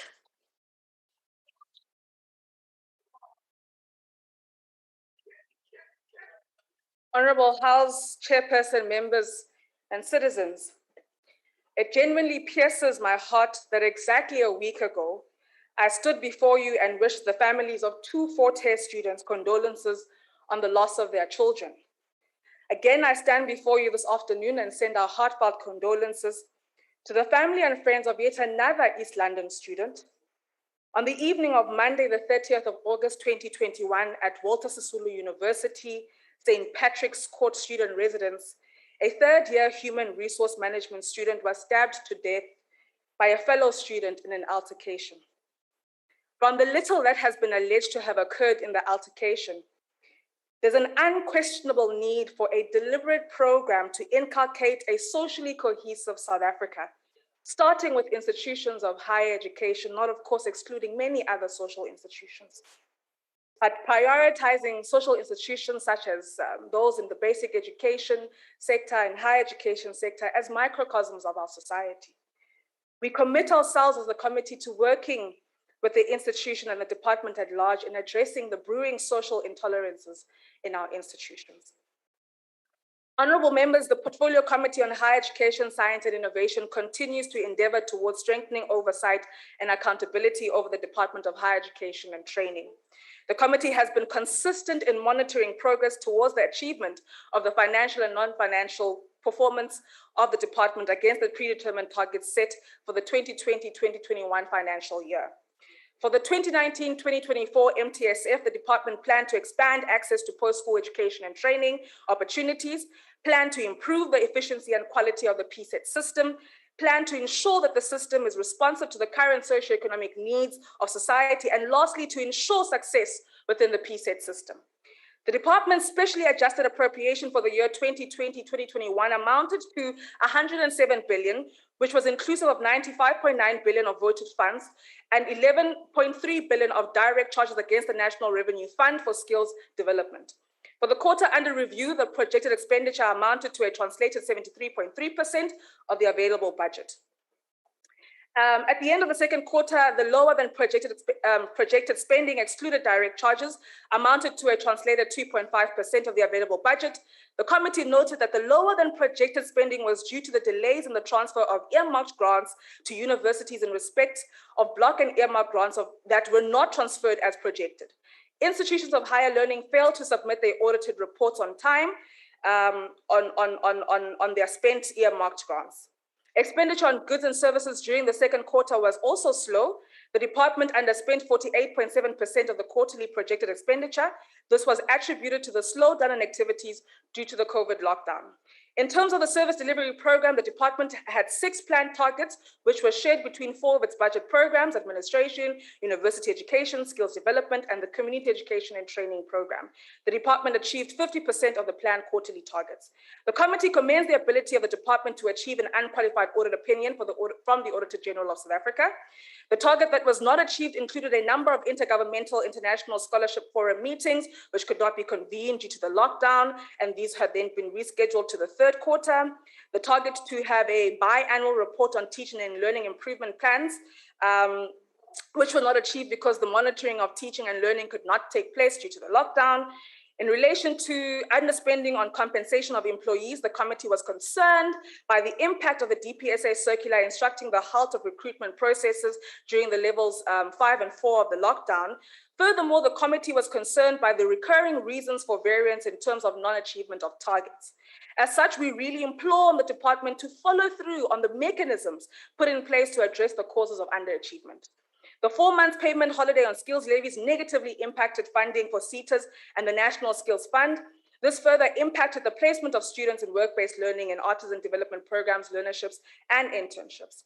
Whilst we acknowledge that COVID-19 has had and continues to have an adverse impact on the PSET sector, considering the immense need for an increased budget for this department to ensure access and success in relation to the acquisition of skills and knowledge by the many young people in this country, we strongly recommend, amongst others, that the department improve its spending to avoid the, we can't even lose a single cent, Honorable Litsi, avoid reprioritization of these funds towards other government priorities. We also recommend that the department monitors implementation of remedial plans to address underachievement of targets. As a committee, we recommit ourselves to continue to monitor progress in the implementation of these recommendations that we made to the department, entities, and various institutions. This report is placed before the House for consideration and adoption. Thank you, Honourable Member. I've received requests for declarations. The Democratic Alliance. House Chairperson and colleagues. When any government department underperforms, two things are usually to blame: apartheid's aftermath and the new one, COVID-19 lockdowns. The second quarter of 2020-2021 review did not fall short of blaming COVID-19 for not getting things done. The absence of the minister and the deputy minister during the meeting did not go off well with the committee. During this period, the committee sent a letter to the office of the minister regarding NEFSA, and no response was forthcoming, even after a reminder was sent to the minister's office. One could safely say that this office was refusing to account to Parliament. When a member of the executive fails to comply with the constitutional obligations to account to Parliament, then the oversight function of the committee over institutions in the PSET sector will be futile. We have a leadership vacuum in this department, especially during the COVID period. A vacuum so vast that it sucked itself into every possible leadership alternative it could find. The oversight function of the committee is closely to monitor the progress made with regards to the achievements of financial and non-financial performance of the department against predetermined objectives and targets, to put into effect the requirements of Section 5.2 of the Money Bills Act. During this period, the Minister of Finance announced the reprioritization of funds, which led to the department's special adjustment budget of 107 billion rand from an initial 116.86 billion rand. 5 billion rand was prioritized to fund COVID-19 related activities, of which 1.5 billion rand was spent in the department to protect employees from COVID and to purchase protective equipment. 2.5 million was allocated to NEFSA for the purchase of laptops for students since they were studying remotely, and the remainder of these funds was allocated to universities and TVET colleges for all COVID-19 related programs. What is of major concern is that funds were directed towards the laptop initiative during this quarter, and the finalization and disbursement of laptops only occurred during May 2021, with universities and TVET colleges compelled to supply students with laptops out of their own funds during this quarter. There were 86 targets for the 2020-21 financial year.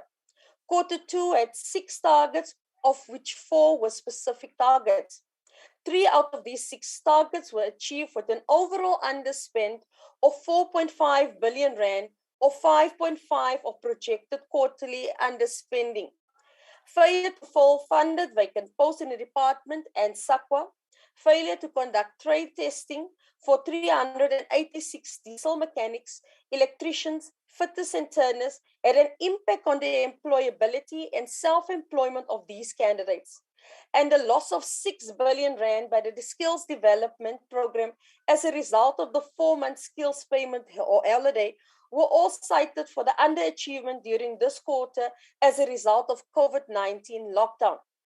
Many of the variances in performance were recurring. They were not new issues. This implied a lack of effective consequence management measures that were not in place. The dismal performance of NEFSA and the National Skills Fund during this period did not rock the minister to make imminent changes. Instead, the personality battles between the minister and the DG exacerbated the situation, leaving no room for effective implementation to remedy the situation. The observations and recommendations made by the committee was a clear indication that the department was moving towards a downwards trajectory if its financial expenditure and targets were not met. No amount of sugarcoating, blaming apartheid, or in certain aspects, COVID-19 lockdown can hide the repetitive nature of the department's failure to get things done. Even when the DA presented the president with a COVID-19 blue book to navigate skills development during this time. The slow pace of this department to adapt to the new normal has led to underperforming during this period. A department tasked with upskilling and knowledge generation of our country. A department tasked to keep unemployment at bay. The DG should not be the only one to shape up or shape out, but the minister as overseeing authority should as well. Considering the recommendations made in this report, the DA will support this report. I thank you. Thank you, Honourable Member. EFF.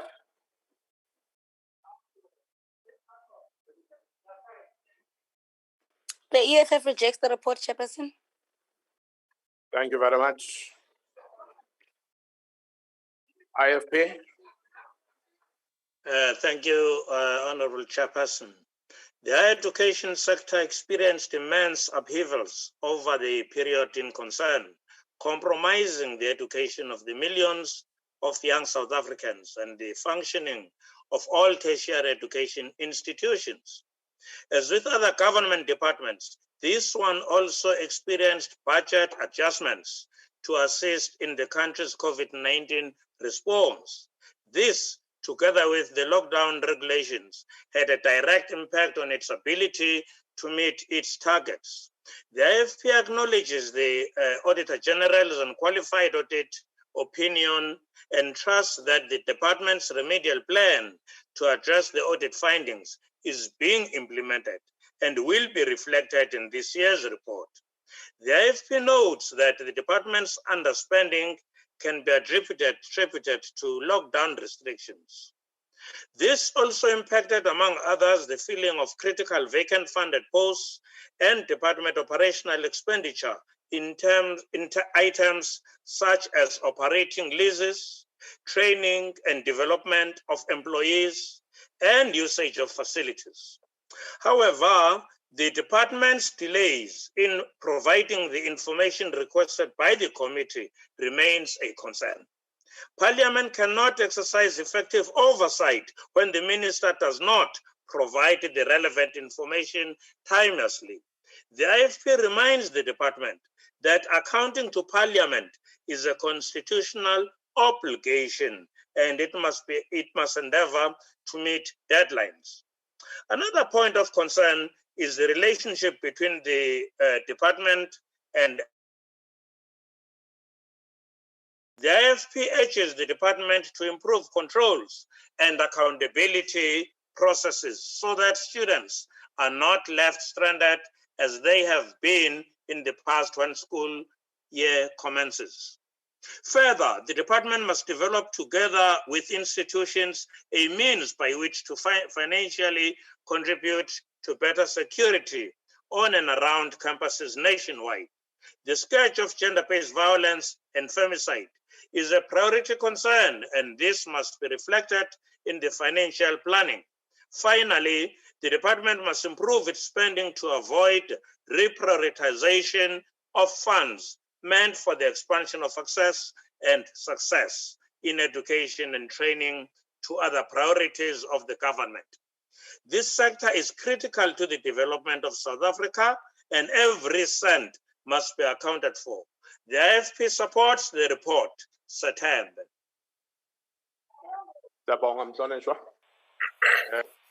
ACDP.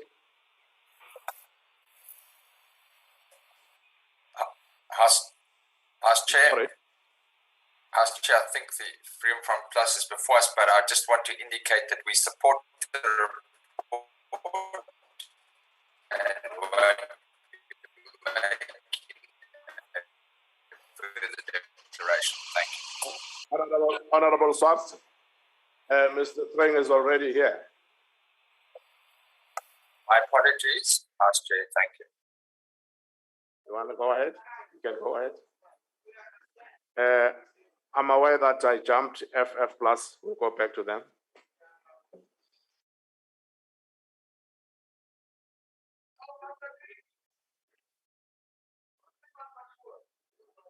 Honourable House Chairperson, in considering the performance report of this department, the ACDP notes that it is tasked with the critical responsibility of educating and enabling our young people. But sadly, it has failed to perform. We note, as we have in the past, that as a nation, we are failing to capitalize on our youth dividend. Opportunities to develop skills, nurture professionals, and empower entrepreneurs are unacceptably going astray. We see from the report that during the period under construction, nearly 2 billion from the total budget was underspent. What is worse, nearly 50% of the budget for goods and services was not spent. If ever there was a time that we needed to ensure that our people are supported and serviced by government, it is now. Our people are desperate for services and jobs that will allow them to keep their heads above water. Yet, the central reason for underspending repeated across the budget programs is the department's inability to fill vacant posts. This is reasoned by a moratorium placed on recruiting during periods, the lockdown periods levels 5 and 4. It is simply not good enough. If the department took its duty seriously, it would have busied itself during levels 5 and 4 to prepare and to make up for lost time. It would have ensured that recruiting and budgeting processes were in place when the moratorium ended. Instead, the department failed. It noted in the report, and I quote, "The committee was generally concerned about the recurring underachievement of set targets by the department, which reflected a lack of consequence management for poor performance." What kind of example is the department setting for students that it is responsible for? If the department did its job, it would adapt to the restrictions imposed and would practice what it preaches by being agile and adaptive. It would ensure, especially now, when unemployment has rocketed and the pockets run dry, that budgets get spent. Clearly, COVID-19 is not the problem. The issues of underperformance existed before the pandemic arrived. The problem is that the ANC and this department has not prioritized students first. It has not taken its mandate seriously. In the ACGP, we are guided by values, and yet we do not believe in just principle stewardship. We walk it. We realize the importance of planning and executing appropriately. Chairperson, we call on the department to do the same. In fact, not just to do the same, but to do better. With those words, the ACGP accepts the report. Thank you. Thank you very much. FF plus. Honorable House Chair, the second quarter report for the 2021 financial year is no ordinary report, not for any institution or department anywhere. The quarter stretches over the months of July, August and September in the year of the Great Lockdown. The result of this was that normal work could not be done and consequently normal goals could not be reached and normal taxes could not be collected. Therefore, all budgets had to be cut, except those which had to be increased. In fact, all had to be increased, but it was not possible, so some were cut. This department was hit particularly hard, as there was a payment vacation for skills development levies, in addition to other cuts, and these levies fund the National Skills Fund within the Department of Higher Education. One of the main results of the lockdown was that learning and teaching was forced to go digital in record time. Not only data, but also gadgets had to be procured in record time. NSFAS had to continue with normal payments while also supplying laptops to students, or that was the idea. The supply of laptops turned out to be one of the major stumbling blocks in overcoming the negative effects of the lockdown. A storm erupted over the head of the then administrator of NSFAS, Dr. Randall Carolison, when he cancelled the process halfway through. While Dr. Carolison was, until that stage, one of the heroes of the committee, it all suddenly changed. He cancelled the contracts because selected suppliers did not conform to all requirements. But in the committee, it was projected as if it was higher education's own laptop gate, or should we say, higher education digital vibes. In the meantime, a ministerial task team was appointed to investigate the period of administration, and the Office of the Auditor General went on with what it does every year. I have it on good authority that the Auditor General's report is ready to be published, while we are still waiting for the ministerial task team. As a House, we should pay close attention to the AG's report because if it clears the administrator of wrongdoing, a new question arises. Why was the administrator maligned and who stood to benefit before the laptop order was cancelled? While we are talking, it will be nice to see more of the Minister and his deputy. I thank you. Thank you, Honourable Member. UDM, ATM, Board, NFP. House Chair, there is no declaration from NFP, but we support the report. Thank you. Thank you very much. AIC, Hope. Honorable Chair, thank you very much. A lot still has got to be done insofar as the institutions of higher learning is concerned. For example, I've not heard the report talking about colleges of, rather for higher education. Many colleges have been shut down. Now, this led to the absence of improvement and implementation of new curricula, which must be relevant to the present economic revolution. I heard someone saying, which one? If you go to Soshangube, for example, 3 of them have been closed. Go to Leboa Khomo, it has been closed, and very many others.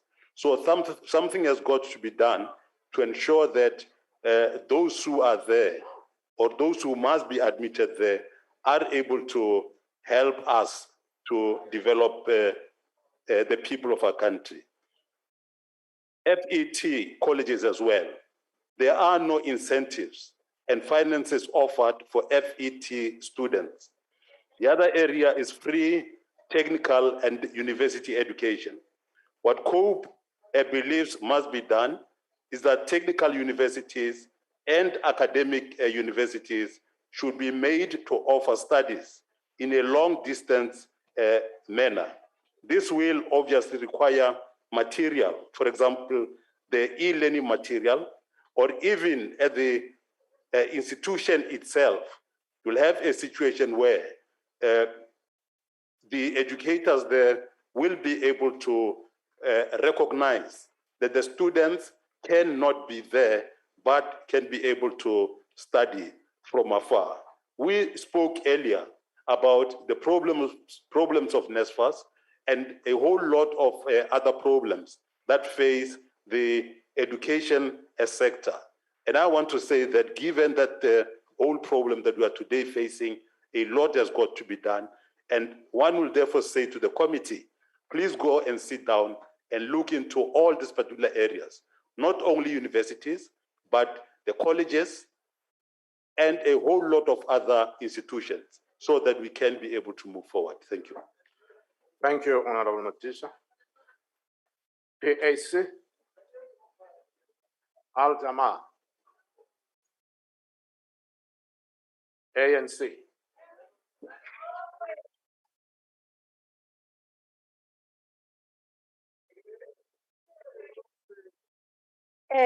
Thank you, Chair. Honorable members, fellow South Africans, gape re botho a ke re le re bone re apara botho bona jaaka letshwao la go bontsha gore kgatlhanong GBVF and as well re lla le maloko a latlhegetsweng. I want to say to you in the House that young people of this country, they would like to enjoy spring. However, they can't because of GBVF. And I would want to call all men in this House to come to the front and be activists in terms of gender-based violence and femicide. Honorable Chairperson, the ANC adopt the report of the Portfolio Committee, Science and Technology, on its consideration, Department of Health, Education and Training, 2020-2021. Let me indicate that when the 2020-2021 annual plan of the department was presented to the Portfolio Committee in May 2020, we did not envisage that the socio-economic impact of COVID-19 pandemic will be so severe. This has always impacted on the implementation of the predetermined objectives of the Department of Higher Education and Training.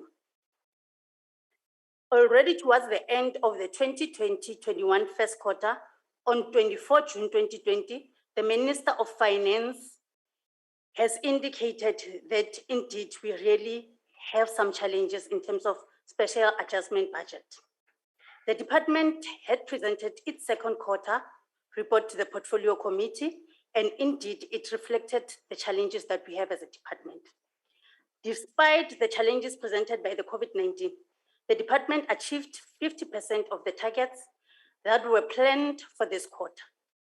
Good financial management is also always critical, as we always emphasize. For the well-being of any organization, we need to do what we have to do with the money that we have. The department had planned to achieve an unqualified audit opinion for 2019-2020, and it was achieved as planned. We also commend the department for developing a remedial plan to address the audit findings by the AG. As this committee, we always call for consequence management to be implemented against officials who transgress policies and make the department to incur irregular expenditure. The department has assured the committee that investigations on irregular expenditure are conducted and those responsible will be taken to task. We call all the strategic managers and executives to do their work and rise to the occasion in proper planning, proper implementation, proper evaluation, and proper control. Implementation of remedial plan should be monitored regularly to ensure that audit findings do not recur. Our aim is to ensure that all institutions of higher learning are functionally optimally in order to produce graduates who will contribute to the developmental agenda of our country. I should also indicate that we still have historical disadvantaged institutions where the legacy apartheid is still visible. The institutions enroll most of the previous disadvantages and marginalized groups. We therefore call for integrated approach and sectoral approach to strengthen and be utilized effectively, efficiently in improving the products and services for our people. Honorable Chair, we are hoping that this framework will inform funding and other support services allocations to these institutions. I'm talking about historical disadvantaged institution development framework. We do not want to compete just locally. What we are saying as the committee is that we want to compete international and as well across, all over, and ensure that we bring this content of skills revolution to life. Honorable Chair, skills development is key towards supporting government efforts in growing the economy and addressing the triple challenges of unemployment, poverty, and inequalities.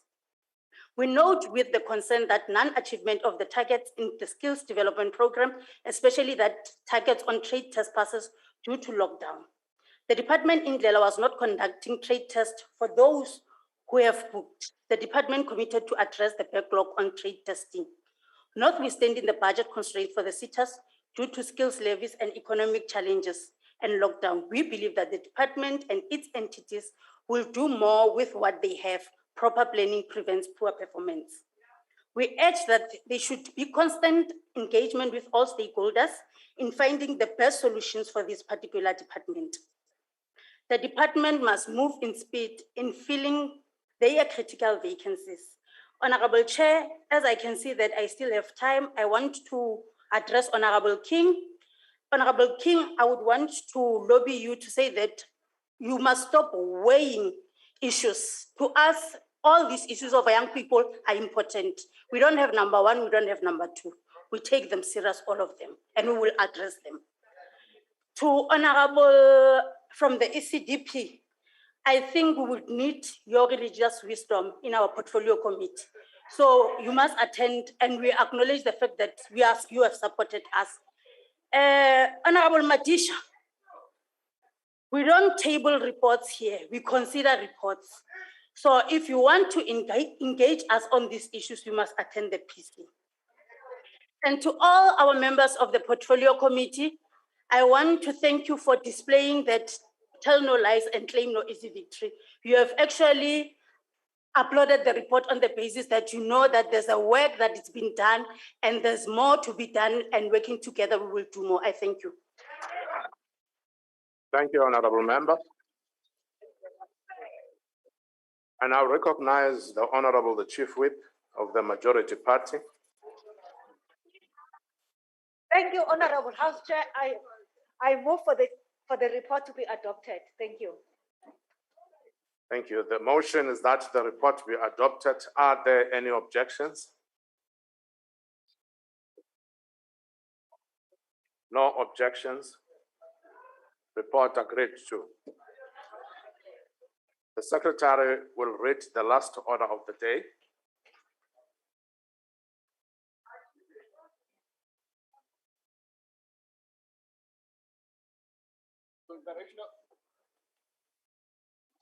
Consideration of report of Joint Standing Committee on Defense on engagements with South African defense industry role players from July 2019 to 6 November 2020.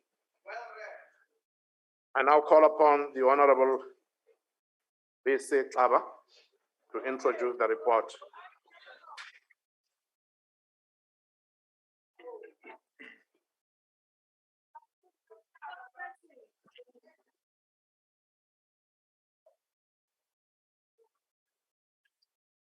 Honorable House Chair, thank you for the opportunity to introduce the report of the committee. The Joint Standing Committee on Defense has held several meetings with the relevant role players in the South African defense industry environment since the inception of this parliament. Today, I formally table the report of our interaction with the defense industry to this House. The report consolidates the various inputs by the role players on the prospects and challenges currently facing the defense industry. The report draws some observations and concludes by making recommendations to underpin the oversight function of Parliament and recalibrate the focus of the relevant oversight committees of both houses. The defense industry plays an important role in promoting and sustaining the defense capability of the country. It underpins the strength of the South African National Defense Force. The confidence shown by the South African National Defense Force over time and some local companies in the industry has been phenomenal. This has seen rapid growth in the industry and improved its import capabilities while adding to the country's balance sheet. For years, the defense industry has helped to sustain, upgrade, and modernize, and when necessary, adapt equipment and systems for the defense force and became a key player in the defense industry world over. It developed intellectual property that has built competitive advantage, nurtured skills and expertise, and helped create high-level engineering and technological jobs in the economy. The 2015 Defense Review harps on the point that South Africa should retain and enhance its defense industrial capability. It goes on to say, I quote, South Africa requires an effective defense capability, which includes, as an integral element, a defense industry to support sovereign capabilities and maintain an essential level of strategic independence. I add that when a country supports its defense force without having to solely rely on foreign sourced equipment, munitions, spares, and technical support, it is able to maintain its strategic independence and power of strategic action to protect its interest vital to its survival and growth. Several countries on the continent are now shifting away from being dependent on foreign-sourced defense equipment towards generating some measure of self-sufficiency. South Africa long achieved that. The early 70s and 80s sanctions arms embargo place South Africa on this trajectory. However, the threat looms large with the decline in the SNDF acquisition budget. The decline in the Defence Force acquisition budget means reduced investment in the development of new equipment and systems to modernize, upgrade, while the overall budget decline impacts on the maintenance program of the Defence Force. Another challenge enumerated in the report is DENEL. DENEL has been experiencing liquidity crisis for almost 3 years, and this has resulted in it failing to honor its obligation. The DENEL situation has made it difficult for many SMEs in the defense sector to survive because they formed part of this DENEL supply chain. The committee welcomes the turnaround strategy to reposition DENEL and other measures taken to intervene in its affairs. DENEL must be saved. If it goes down, it will go down with part of the defense industry. To that end, I wish to cite one of the recommendations mentioned in the report, namely that the whole government approach should be adopted to increase support to the defense industry in order to prevent the loss of scarce skills to other countries and to attract new skills to the industry.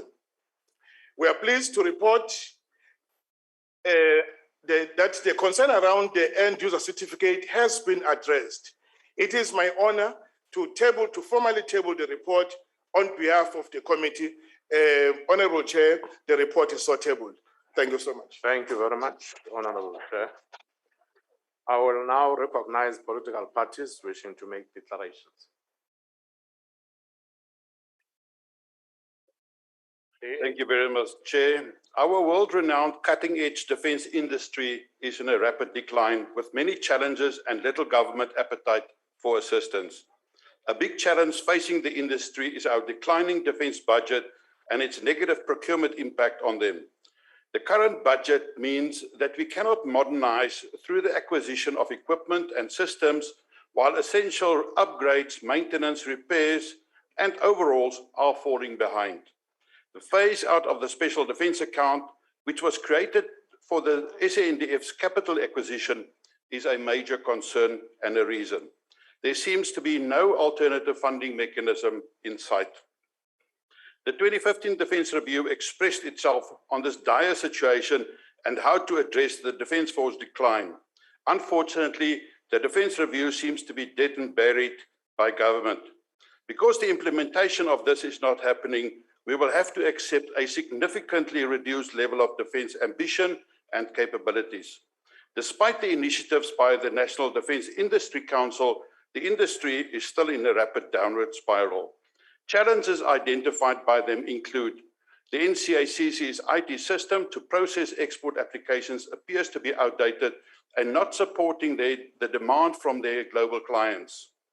Concerns were expressed around the end-user certificate and its enforcement due to the receiving country's unhappiness, inter alia security, and in loco inspections. The impact on these markets requires the outstanding concerns to be resolved immediately, as a number of companies are losing business in strategic markets due to this. The decrease in the Defence Force budget has resulted in the declined demand, thus making it difficult for defence companies to survive. The DENEL implosion has made it difficult for many companies, including SMMEs, to survive. In many cases, DENEL is their sole client. DENEL, our state-owned aerospace and military technology conglomerate, was created when the manufacturing subsidiaries of Armscor were split off under DENEL in order for Armscor to become the exclusive procurement agent for our Defence Force. Due to, among others, the implosion of DENEL and the neglect of defence equipment procurement, Armscor is not fulfilling all its intended functions anymore. The dependency on the SANDF as their sole client has left them exposed and vulnerable to become obsolete. Let there be no doubt that it is under the ANC rule that the 2015 Defence Review was not implemented, including the required funding and restructuring, while it was approved by Cabinet. Our defence capabilities were allowed to deteriorate to a mere shadow of its past stature, abilities and expertise. Many of our strategic landward, maritime and air force equipment are close to be obsolete. Denel was mismanaged, abused, subjected to state capture, and allowed to fall from grace, with consequences to those responsible still to be seen. Government interventions is a glorious failure for all to see. It is another example of the President's long play strategy that has let our country down, which is now an international embarrassment. It seems little or no political will exist to rescue this industry and to re-equip the Defence Force to protect our nation in a sustainable manner. The cutting-edge defence industry has been neglected for many years, if not abandoned, as a consequence of government neglecting the South African, the SANDF, as their primary client. It is now up to us to extend a helping hand to the defence industry, not only to rescue them from extinction, but also to retain the competitive edge and to earn essential foreign exchange from their exports. It is also up to us to rescue our own defence force from implosion and their ability to protect South Africa's territorial integrity and secure the safety of its people. Among others, we must reconsider the current and future roles and viable structures of both Arms Corps and strategic Denel divisions to best meet the current and future threats and challenges in an affordable and sustainable manner. Now is the time to privatize the viable Denel divisions. Tomorrow, they might be gone as well.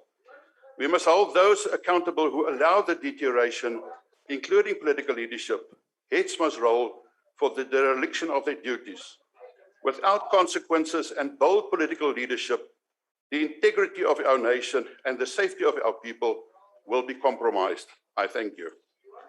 Thank you, Honourable Member. AFF. Thank you, Chairperson. The state of the South African defense is very perilous to an extent that the country has no capacity to defend her people today, where any external threats arise. This comes as a result of many years of neglect and systematic defunding of critical sectors that make up the defense. The 2015 Defense Review laid bare these issues and what would need to happen to arrest the decline of the defense force. But to date, the government has not taken any significant steps to reposition the defense force to ensure that it has the capacity to defend the nation as constitutionally mandated to. The engagement with key role players in the defense industry laid bare these shortcomings. The rot has infiltrated almost all key state institutions. The National Convention Arms Control Committee has outdated IT systems and cannot even keep proper records of their own work. Denel, an entity that should be at the forefront of key innovations and technologies in the defense industry across the continent, has been run down by mismanagement and incompetence at the highest levels of the state. Arms Corps, it's not any better. Its capacity to deliver has been severely hampered by the spread of incompetence encouraged by the ruling party. As a result of this incompetence, South Africa is losing key intellectual property rights to foreign companies, and by so doing, also endangering the safety of the nation, because key defense secrets are now known to the world. This is all deliberate, because it is impossible that the state has been unable to resolve management issues at Denel for over 4 years now. Staff have not been paid, and the entity has not been able to deliver on some important milestones. The recommendations of the Joint Standing Committee on Defense are good recommendations, but there is no way in hell that those who are responsible for the collapse of the defense force will take any action to arrest the decline. The committee must take a hardline approach into ensuring that the recommendations are taken seriously and that there is a timeline dedicated to resolving the issues identified from engagements. and the many reviews conducted on the Defense Force. We therefore accept the report. Thank you, Honorable Member. IFP.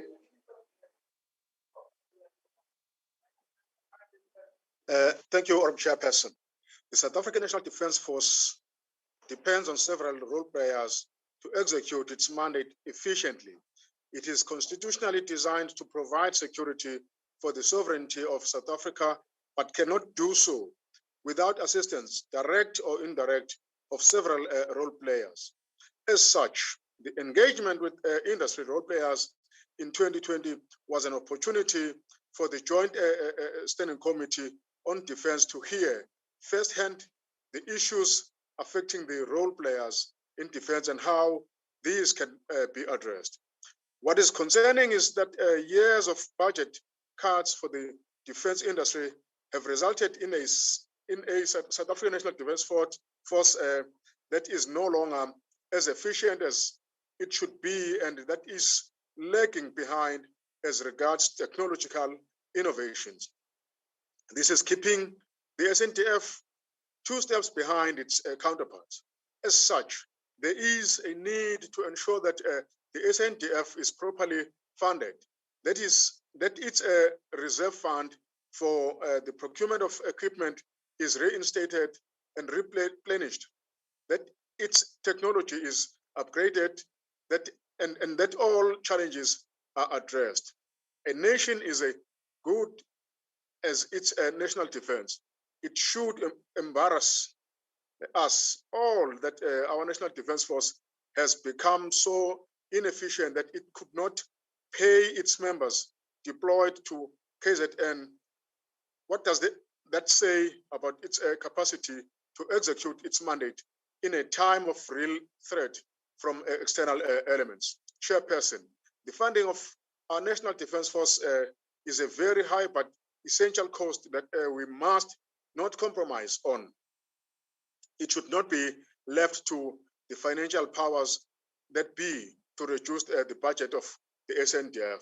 The IFP acknowledges that since its inception, the SNDF has been primarily dealing with suppliers whose identity and composition do not advance the spirit of transformation. This must change. The SNDF should insist on its role players to advance in transformation, while entities like Denel have served us for a long time. They have made it difficult for small businesses to contribute to their supply chain. This must be addressed. While on Denel, I should emphasize that we are not happy with how the entity is being run and how it is losing technical staff because they are not being paid. This is a real setback and should be addressed with agency. We should get qualified people to run Denel who are not seeking personal profits. Another reason why the entities like Denel are failing is that they have been made into nomads that are constantly migrated from one department to the next. This must end. State entities must fall under the respective department for efficiency. I thank you, Chair. Thank you. FF plus.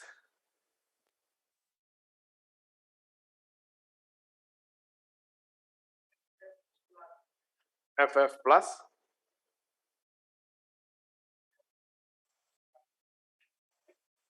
ACDP. Thank you, House Chair. House Chair, the ACDP has read the report which highlights the challenges that have been plaguing the South African defence industry for some time. And this is an industry which has historically made substantial contribution to the South African economy. And we fully agree with the report and with other speakers that the main challenge facing South Africa's defence industry is, as the report quotes, the declining defence budget and its subsequent negative impact on the defence industry, and then, of course, upon the whole of South Africa's security. The defence industry cannot be productive and profitable without clients that are financed to pay for the products. And we as the ACDP, like other parties, have continually pointed out that South Africa's declining acquisition and defense budget is a matter of grave concern. The country's declining budget was again highlighted recently when the SANDF was required to support the SAPs during the unrest in KZN and Gauteng, with massive pressures on its resources. The ACDP also shares the concerns expressed about Denel. I've had the opportunity to visit Denel and its subsidiaries, and I'm deeply saddened by the financial state, given its proud history and international standing and reputation. The defense budget is one of the challenges. A further challenge is one of leadership. The leadership challenge extends to the leadership appointments made to these key institutions in the industry as well as the defense force itself. And of course, this also means the ethical, transparent, and responsible stewardship of finances.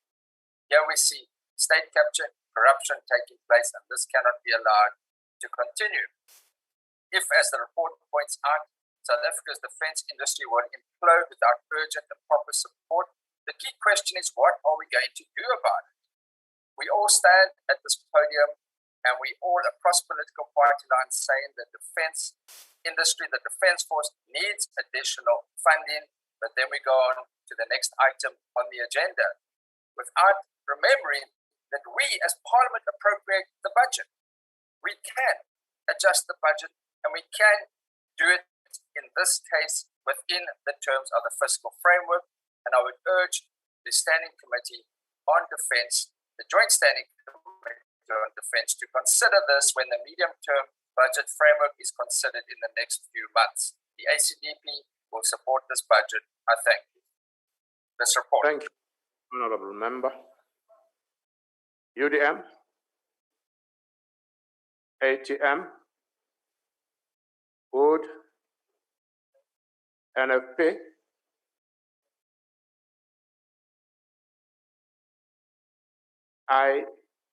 AIC, Cope. No, thank you. Can pass. Thank you very much. Thank you. PAC, Al Jamaa, ANC.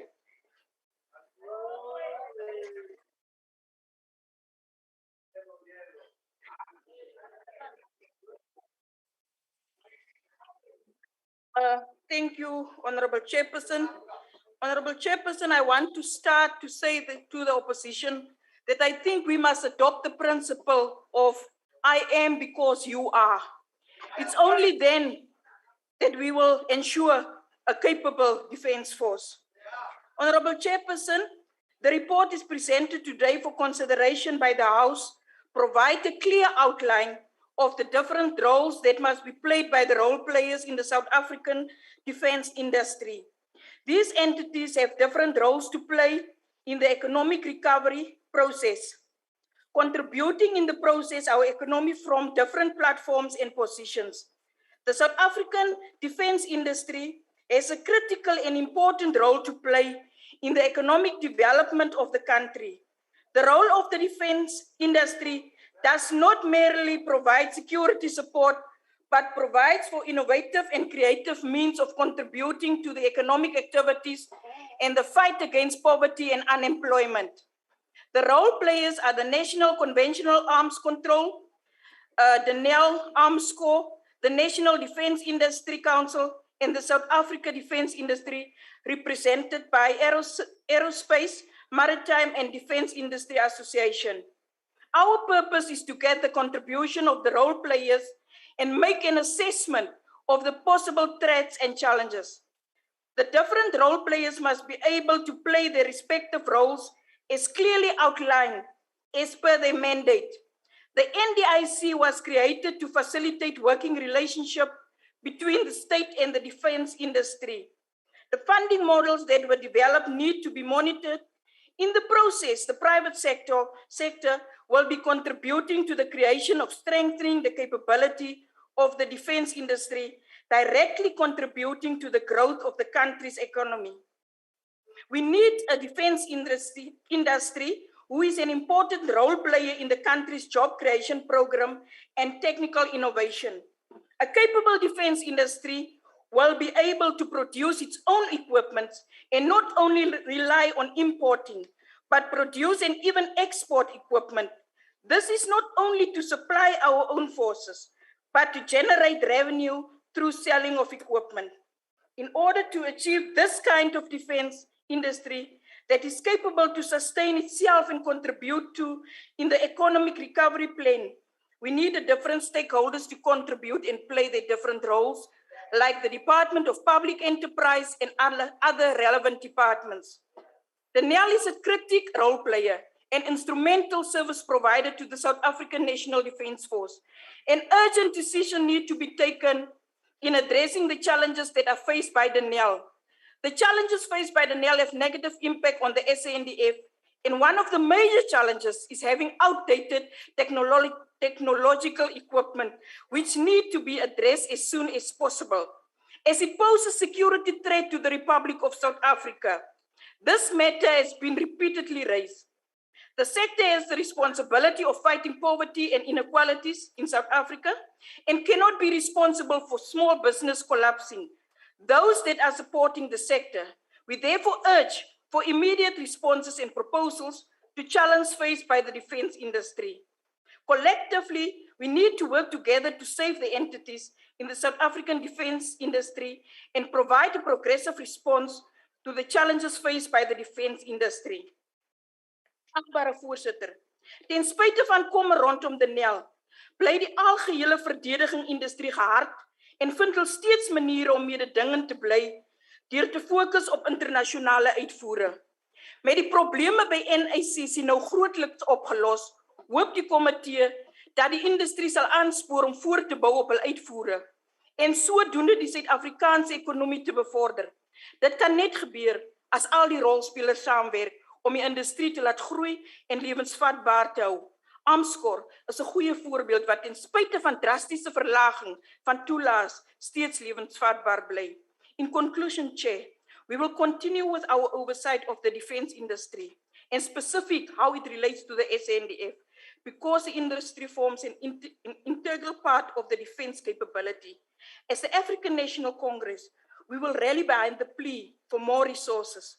I want to try, because it's heritage in my own language, say something. Watsamata kia dika. Together we can do more. I thank you. Kei kankans. Baie dankie. Thank you, Honorable Member. Baie dankie. I now recognize the Honorable the Chief Whip of the Majority Party. Thank you, Honorable House Chair. I move for the. Thank you, Honorable House Chair. I move for the report to be adopted. Thank you. Thank you. The motion is that the report be adopted. Are there any objections? No objections. Report agreed to. Honorable members, that concludes the business for the day. The House is adjourned. Long live the chair. Thank you. Recording stopped. Thank you, Chairperson.